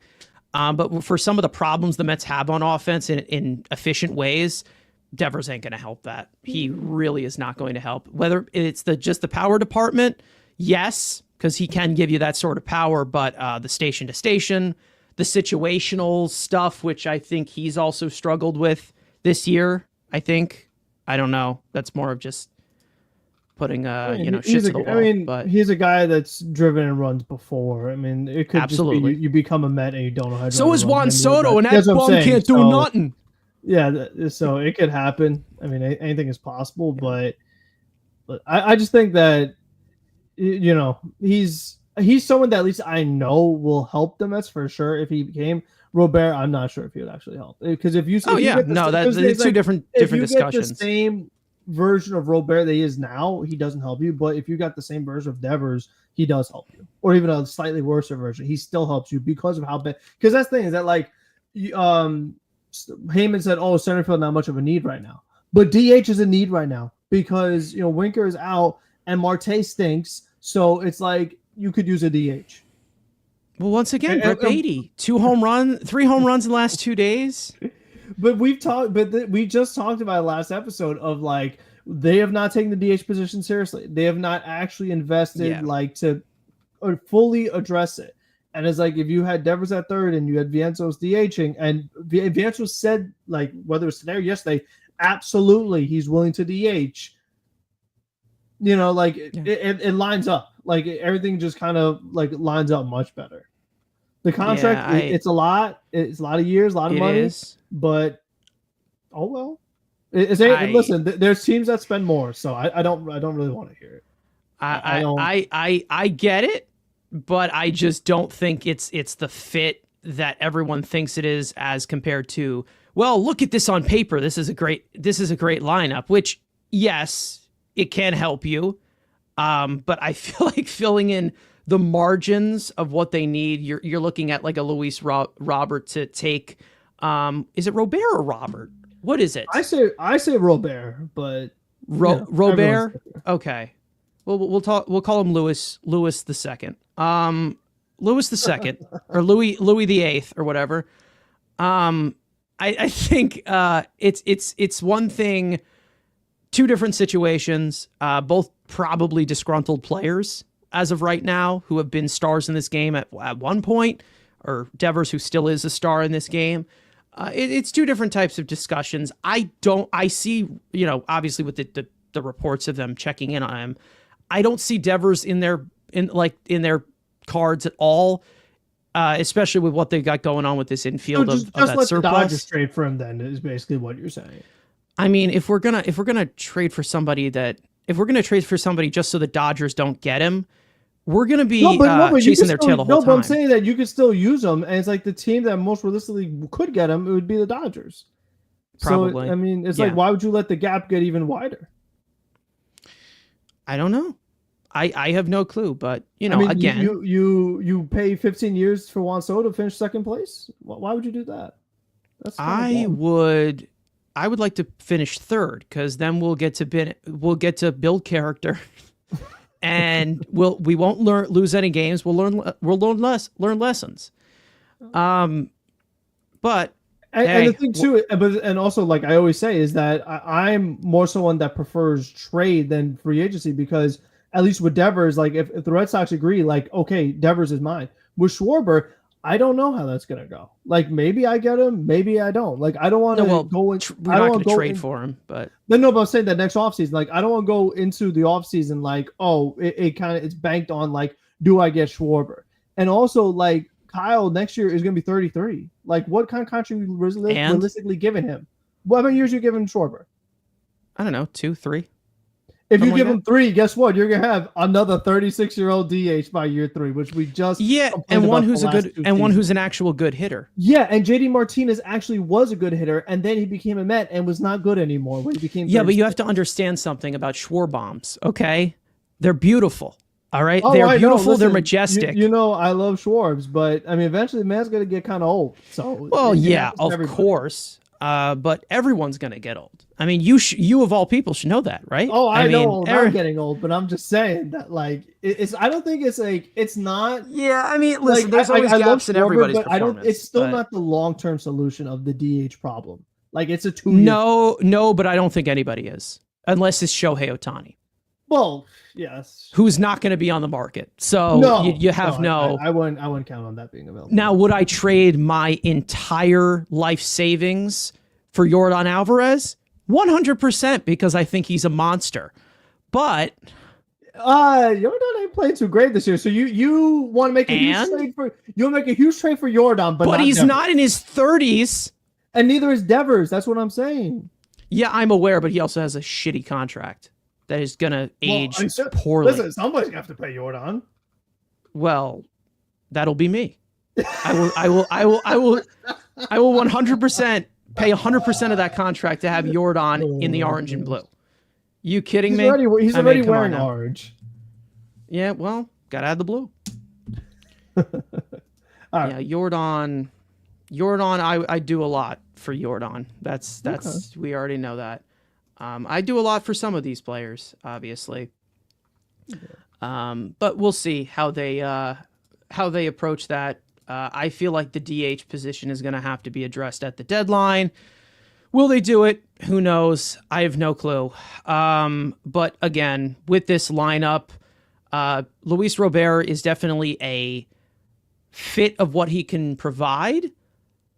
The context and how you're getting him, it still is very confusing. So I feel like this is a storyline that goes down to the trade deadline. It's all about how he is playing, what they want to do with Drew Gilbert.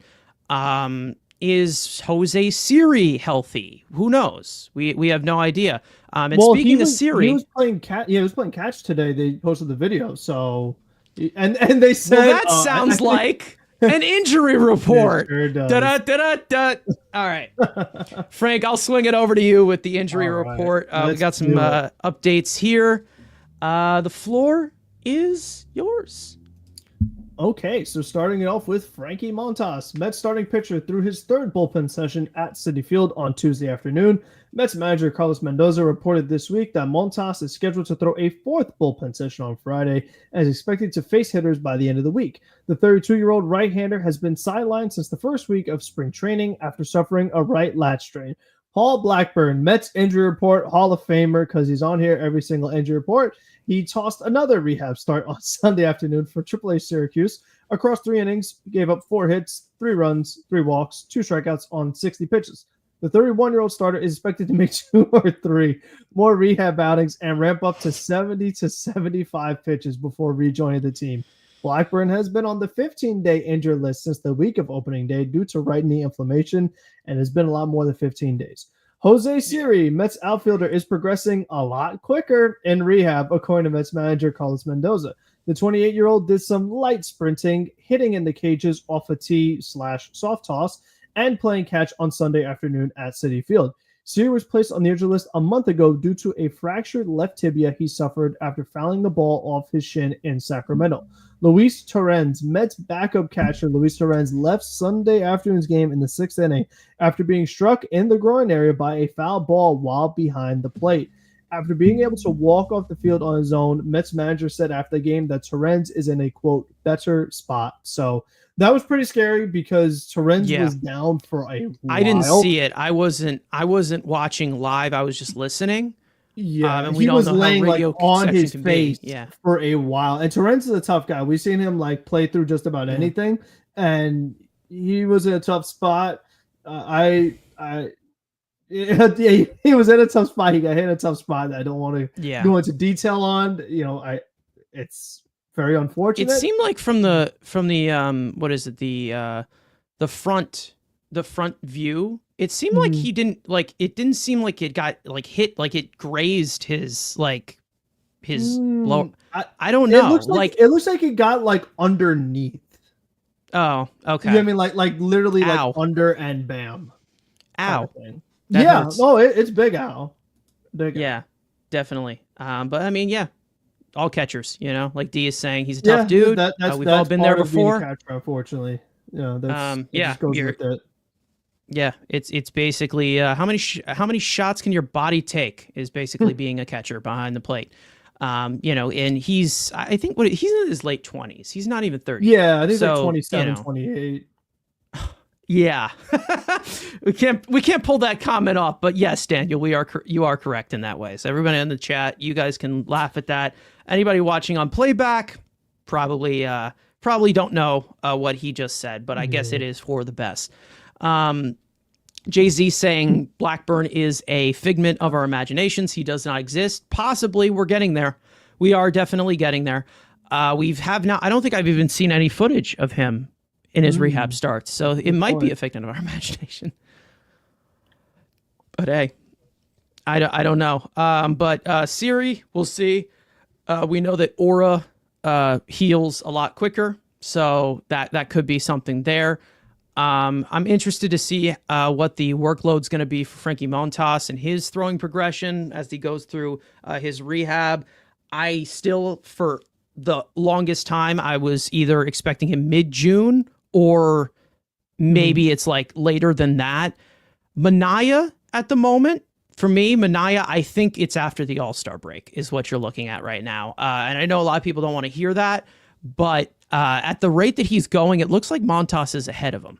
That basically by like a decent margin right now, because he hasn't even thrown bullpens yet. Montas has thrown 3. Yeah, and when Manaea did start throwing is when he had the setback. So that's also he still needs to even begin and stay on that track to actually get it going. And as we know, with a starting pitcher, it's just a very long process, especially for both these guys, because they both miss spring training. So they almost have to do spring training before they're ready to go and need to build up their arms to where we said, if you call them up, you don't want to call them up to throw 3 or 4 innings. You want them to work 5 innings, 6 innings. So you need to call them up with a very built up arm. Yeah, we've seen this rotation definitely perform well. Like D is saying in the chat, he's saying it's okay. It's a crowded rotation. Most of them performing well. Absolutely. Like we have said, there's other options that they can resort to if these guys do struggle. Maybe they move them to the bullpen if they don't struggle. There are different avenues they can take as to where you don't have to look at it as, well, this is a 5-man rotation and everybody's got to do this in this orderly manner. It's a different game now. That's basically just a different game of, how pitching is pieced together. And they do have a really good idea of it right now. They have a really good approach of it where they have these long relief guys that can give you some bulk. Like I've said, those 4 out guys, maybe 5 out or something like that, who can give you some length out of the bullpen, give you that bridge to the back end of the bullpen. And then, that's kind of the way that they would piece that thing, that together. And then you also have some other starting options. So we'll see where it is at. I was told in some information, I don't know where it was, but apparently in combined with what was it? This was since that Astro series to open up the year, the Mets are 14-0 in, what is it, homes and canning starts. So they're 14-2 overall because of the canning and home starts that they lost. They are 14-0 when those guys start. Since the opening series. Okay, that sounds correct. I mean, they have been pretty good with that. Meet the wins, man. Both of them have won each in their win-loss record. So I'll take that. That makes sense to me. God, what is happening in this chat right now? Anyways, either way, I love it. It's hilarious. Anyways, well, we're just trying to promote driving safety. Like we're just making sure everyone is like staying alive and doing the right thing. Exactly, because if you don't stay alive, you can't watch our show. You know, like, that's the biggest dilemma. You don't want to lose which stinks. Yeah, no. Which is the world that I don't want to live in. You know, I don't think anybody wants to live in that world. Because, like, yeah, you're dead and everything, but again, the main thing is you can't watch our show, which stinks. You know, that stinks. Anyways, let's get into a segment, the best way that we know how to recap this entirety of this series, and that being studs and duds. One player in this series against the Cubs that was great, we want to give flowers to. One that was not, that we want to give the opposite of flowers to. So I don't know, coal in a stocking. I don't know. That's more of a holiday thing. But what would be the opposite of giving flowers to somebody? I don't know. Giving dumping a bucket of head. I don't know. What? Dumping a bucket of water on somebody's head. I don't know. Sure. What is? Sure. I don't know. Let's go with that. Giving them flowers that just smell like shit. I don't know. Maybe ones they're allergic to. Maybe because allergies. You know that's the worst thing you can do. Anyways, it's pretty bad. Frank, your stud for this series. Yes. Are you gonna go with the avenue to throw me under the bus? Are you gonna take it on the chin for once? Yeah, so I mean, I gotta take Brett. I gotta take Brett RBI man Beatty. I mean, he hits the home run game 1, and then he hits 2 home runs game 2. I mean, 5 RBIs in the same game. All 5 of the Mets runs driven in courtesy of Brett Beatty. What? Going right field, going left center field. Like, is this real life? That was crazy. So, and what's the reward? He doesn't get to start the 3rd game of the series. After a 2 home run game, drives in all 5 of your runs, bench him the next day. Can't make it up.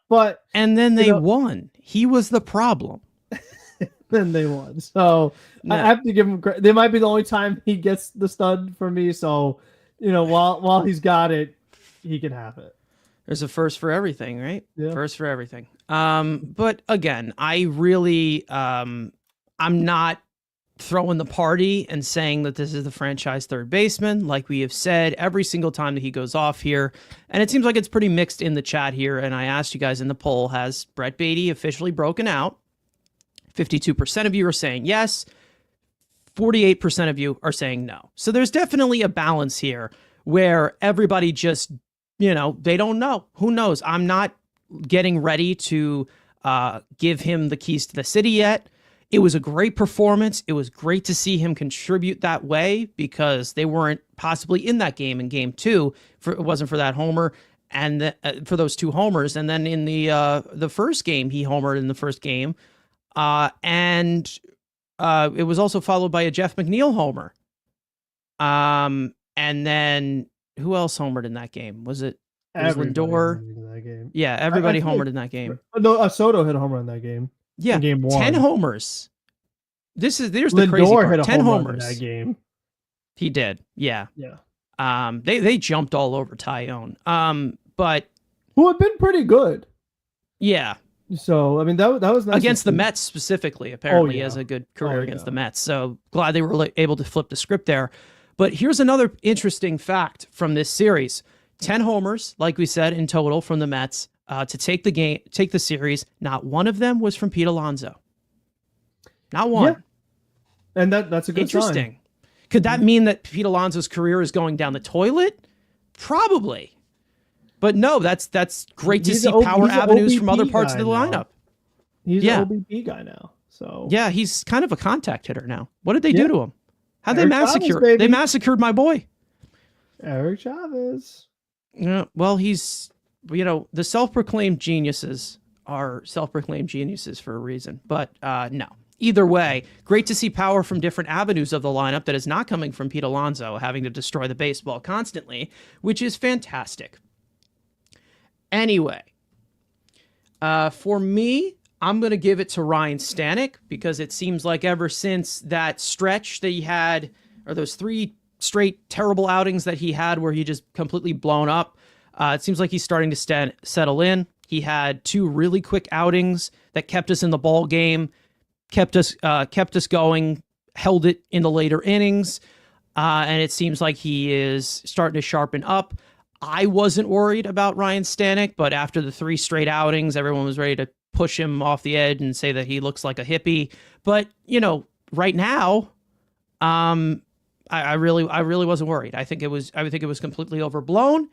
He was going to be fine, and that's it. Like that was it. The stuff looked sharp. He wasn't locating. That's basically what happened. He wasn't missing bats. He's known to miss bats, and he's back on the horse now. And now he's riding off into the sunset. Hopefully he doesn't, actually. We need him for the rest of the year. But as for duds, Frank? Yeah, I gotta take your boy, Mr. McGill. Dud. All right. Not what I was looking for. Very fair. because 7. We talked about on the post game, but it's like 7 hits, 2 walks. Like it's just too many base runners. You know what I mean? Like it's just too much, especially considering like there's now a couple starts in a row where he's not doing too great. So there's like a little bit of a trend where it wasn't like, oh, it's just one bad start, it's okay. Like, no, this is popping up a little more. So we, like I said earlier, we got to figure out like what's going on here. Or do we need to like get you out, or like, are you going to be good again? So are you a man or a mouse? That's what we have to ask. Exactly. You got to find out what his status is of he's human or not human. Yeah, is he a man or a mouse? We'll figure it out. We've had to ask that many times. A lot of mouse moments from McGill in his career. If it's not April, he has mouse. many. Yes, he has many mouse moments. Many of them. That's probably why he likes cheese so much. No, his brother, he plays in the place where they have cheese, right? In Wisconsin. Yes. Milwaukee. Okay. Yes. That's a great connection. That means absolutely nothing. Either way, Luis Angel Acuna had a really rough series. I think it was glossed over a little bit. Sure, he displayed what he can display, but it really just does tie into like what we have seen. I think you talked about it on one of your post games of, chasing things in the dirt, staring at strikes in what the bat, he did like was right down the middle. He chased in the dirt with nobody on base, but then took it over the plate with guys on base. So it's like it was just everything wrong you could do. He did it. Up there guessing. We know he's not a world beater offensively. He won't be. He also wasn't he? He was kind of responsible for that second run that came in yesterday.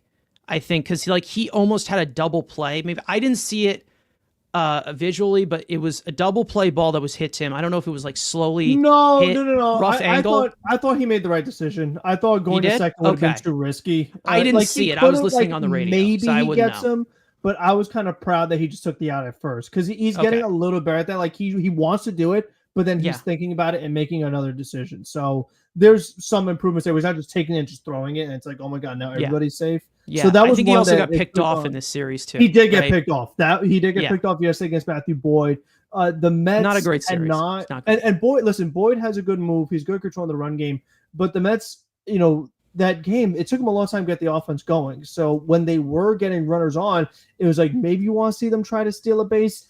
And Acuna's been great at stealing bases. And it's like as soon as he led to second base a little bit, Boyd goes pick off, bam, out. So that was kind of frustrating. And especially when you saw the double plays. So it's like, Taylor gets on or if Lindor gets on and then you see a double play, you're like, oh my gosh, guy steals second, you avoid the double play. But Boyd was doing a really good job. And, there were some people that thought maybe he could have balked there, but still, like, he was just caught in a tough spot.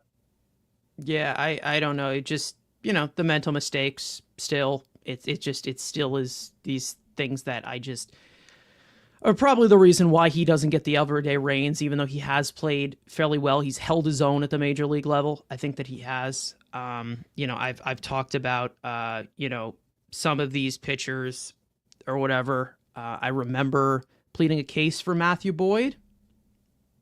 He's done fairly well for for Chicago. Brad Keller's also done well for them.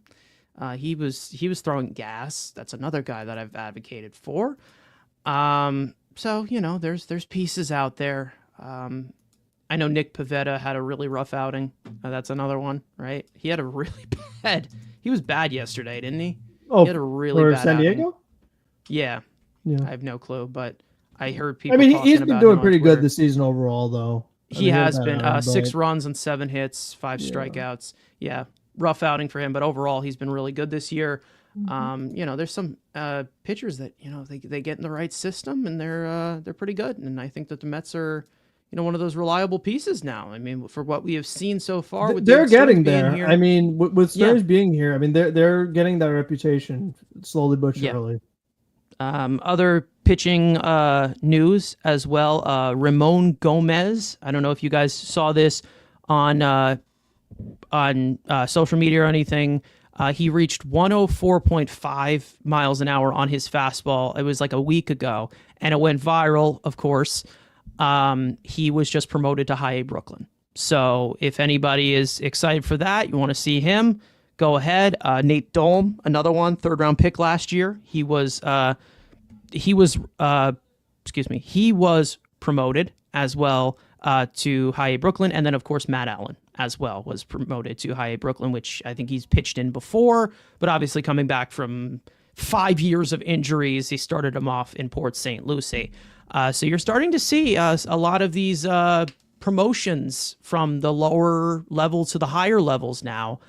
But we'll see how they do these types of, how they configure some of these things. Like I said, Jonah Tong, another fantastic performance, 13 strikeouts against Binghamton. So, you're starting to see a lot of the pitching start to reach the surface here, and you're going to see it you're going to get a young wave of pitchers to get excited for. It's not here yet, but it's getting very, very close of a lot of these pieces cooking in the minor leagues from the pitching side. Yeah, and then for the hitting, you've been doing really good. I mean, Carson Benj, he's a top 100 prospect, 1st round pick this past season. So, I mean, now I try my best. At least that'd be a hitting piece in the outfield that, like we talked about, maybe if it's not Gilbert, it's Benj. So at least they have some guys on the way where it's not like just like totally hopeless. Like, oh, we're not gonna have a center fielder of the future. We're not gonna have young outfielders. Like, they're on the way. It's not gonna be like as good as the pitchers have been. Like all these guys that have come up and are going to be here soon, but there is something going there in the outfield too. Yeah, Benj I think is going to be in Double-A in like a month, like at the rate he's going, because he's gotten a decent amount of plate appearances for High A already. So that would be 3 levels he would be in if he goes to Double-A. So that's pretty impressive. Good to see from a 1st round pick. Hopefully it's better than the 1st round pick we have up here right now. But oh no, never mind. Keys to the franchise. Got to go to him. Jay-Z making a really good point here.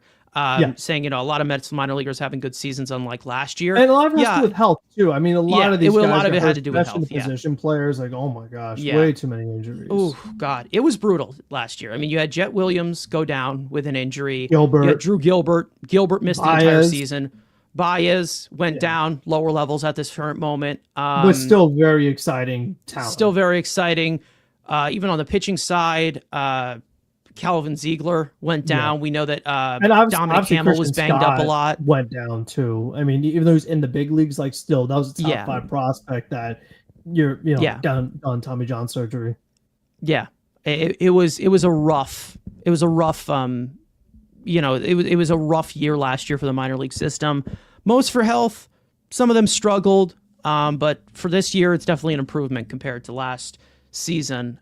So we'll see how that all pans out. We'll see how they do in the higher levels. Some guys are made for the lower levels and the higher levels. Some are made for all minor league baseball. And when they get to the majors, they're not great. So we'll see what happens. But there's a lot of youth to get excited for as compared to maybe 4 years ago, where they were in a similar situation. At one point where it was just bone dry, and they had a situation where they had no youth and they had to shell out the money. We all know how that story ended. But anyways, speaking of the story continuing, dun dun dun, let's move to this series with the Pittsburgh Pirates, which is going to start up at 7:00. First pitch tonight, as we are recording this at 5:31 p.m. on May 12th.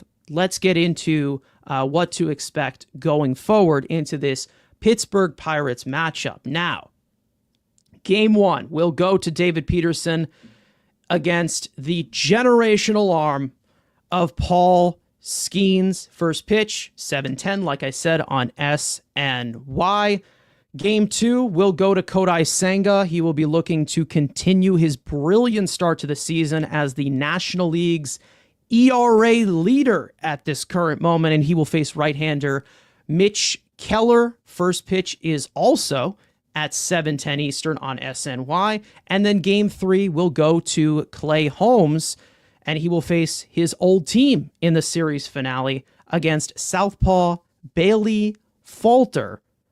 And for the third time in a row, the first pitch will be at 7:10 p.m. Eastern Time on SNY. So, still going with what has been lined up with the rotation. Everyone has stayed healthy. It has been great to just have 5 pitchers to talk about. So, again, we know Pittsburgh has young pitching that has shown a lot recently. We're not going to be facing Jared Jones, who is one hell of an arm. So, he's hurt. Yeah. But we all know how good Paul Skeens can be, but he has a nightmare to face in Jeff McNeil, who took him deep last time. I believe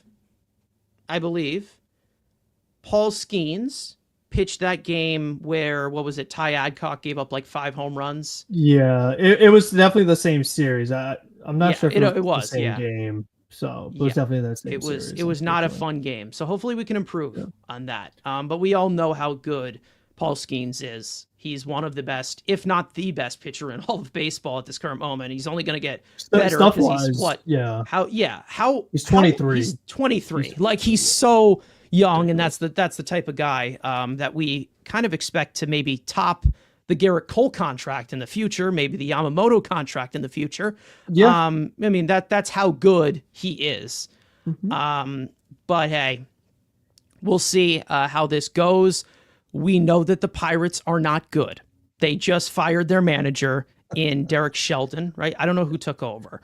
But we all know I'm pretty sure the one who took over got ejected the other day. Like, nice. All right. Well, at least he brought some fire. That's good. Like, they're just. We know they have young talent that can definitely burn you. They've had some rough seasons. They have Tommy Pham still there, right? Yeah. Is Tommy Pham their big signing? And he's been brutal. He's hitting right? 176, 475 OPS, 36 OPS plus. Listen, when you're 37, that's what happens with 0 home runs. So it happens. Yeah, we saw that with Justin Turner, right? Justin Turner's had a rough outing. So we'll see what happens there. But 38-year-old Andrew McCutchen, he's been all right. He's been pretty solid. He's ageless. Come on now. But here's one thing I will say. Right. Do not take this team for granted. Don't say, oh, well, they're a bad team, we should be winning. They still could burn you. They still have talent. They just have not reached anywhere close to any potential. Haven't taken a step forward. They've taken steps back now. The Braves lost 2 out of 3 from Pittsburgh, yes, but the Braves are also below 500, and that means they're a bad team. So... Yeah. You are what your record says you are, right? Exactly. You are what you eat, right? Is that what they say? They say that too? But That's what the homies They say a say. lot of things. Yeah, they do say a lot of things. But yeah, it's definitely been a disappointing season for the Pirates. But let's continue to make it disappointing for the next three days. That would be nice. It should be a sweep. Should be. Will it happen? We'll see.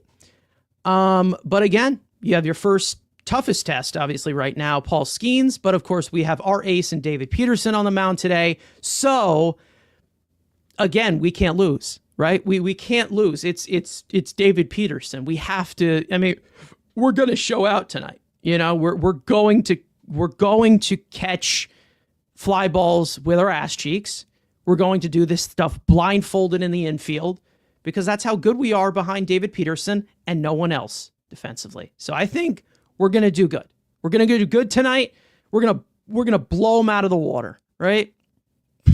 Anyways, any more other stuff you want to run down from this team individually? Because I know it's been brutal for Pittsburgh. Yeah, They're in some deep shit right now. No, they're not very good. And like even Paul Skeens, as great as he is, like the record of 3-4. So it's like, and when loss record is not a lot, but it's like it just shows that like this Pirates team is just that bad that like even Paul Skeens can't, even when he's out there, like they still don't even win that frequently. So that's a big issue.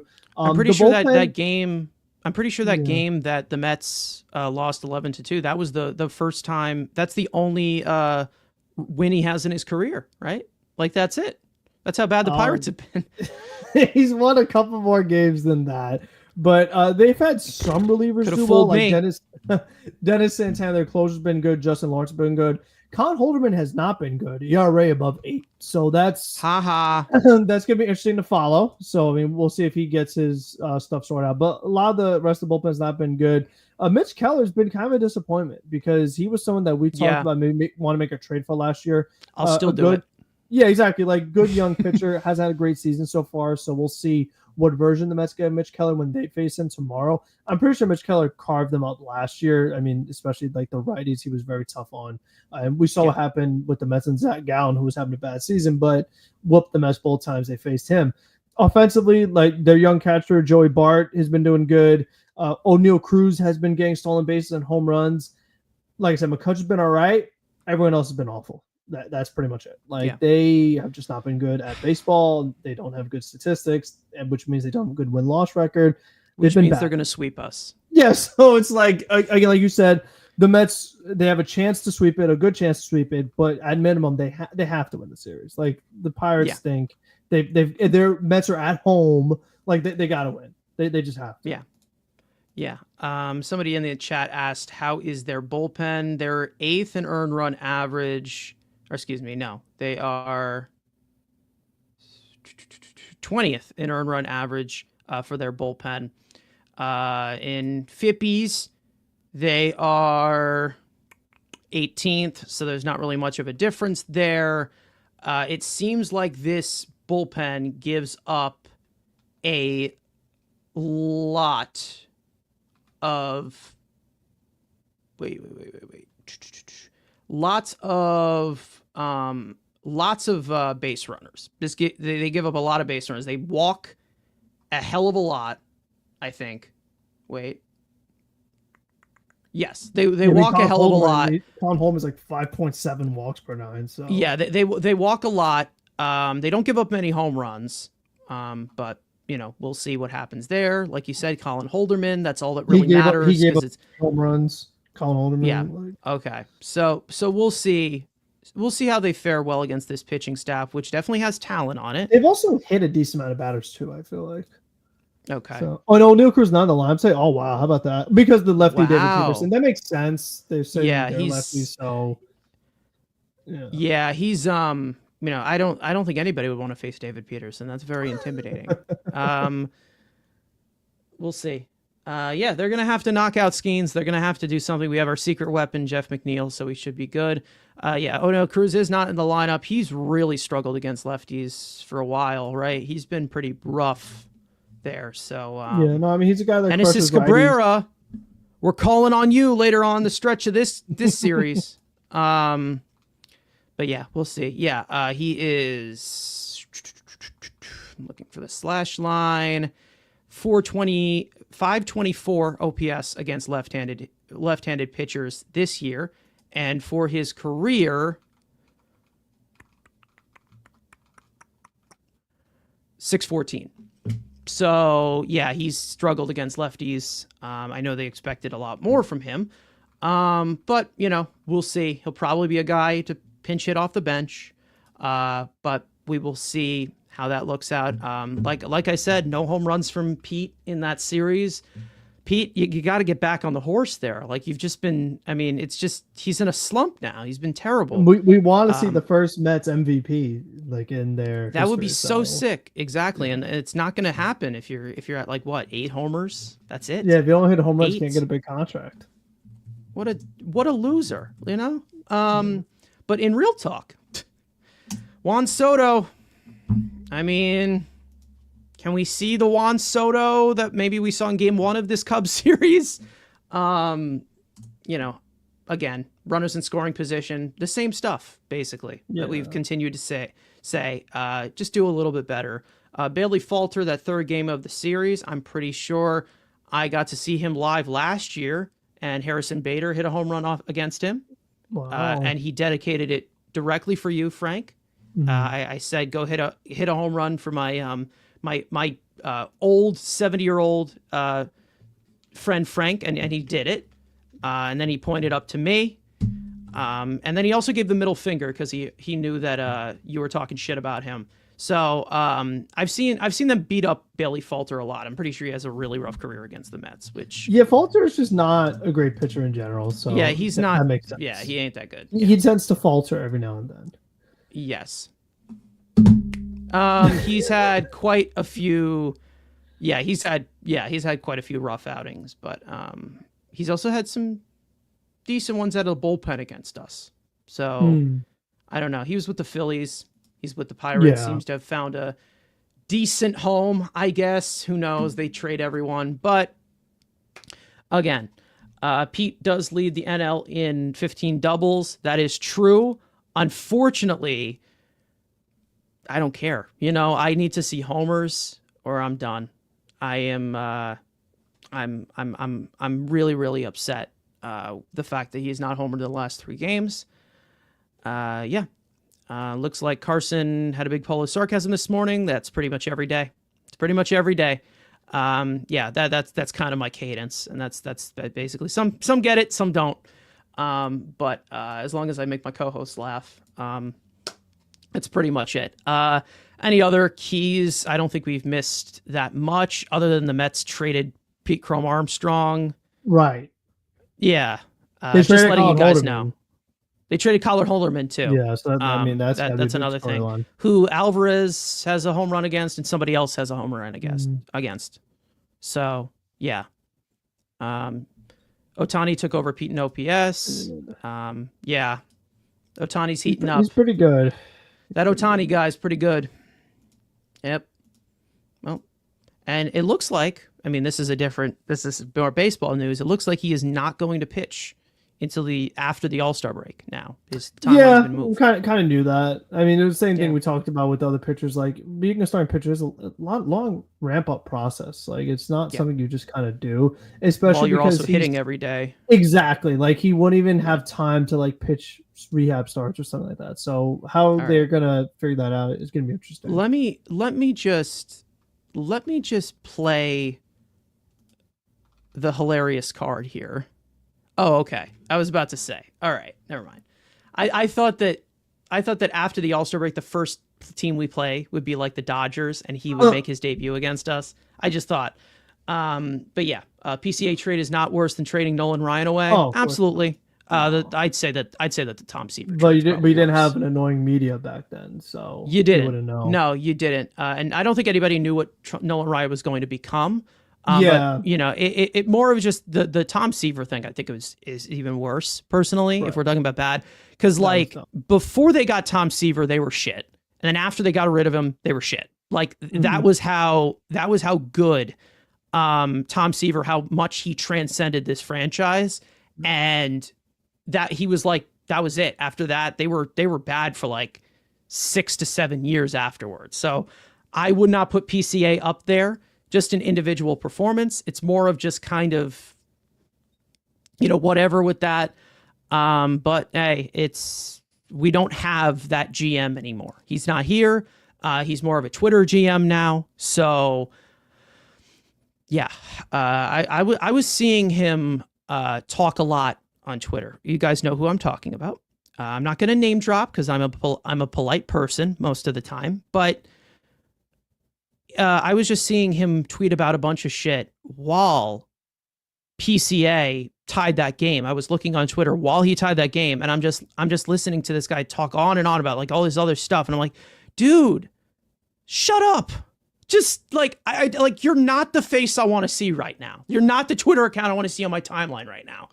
It's just like the constant timing of things that just made it feel like shit. But either way, the Mets traded Pete Crow Armstrong, in case you didn't know.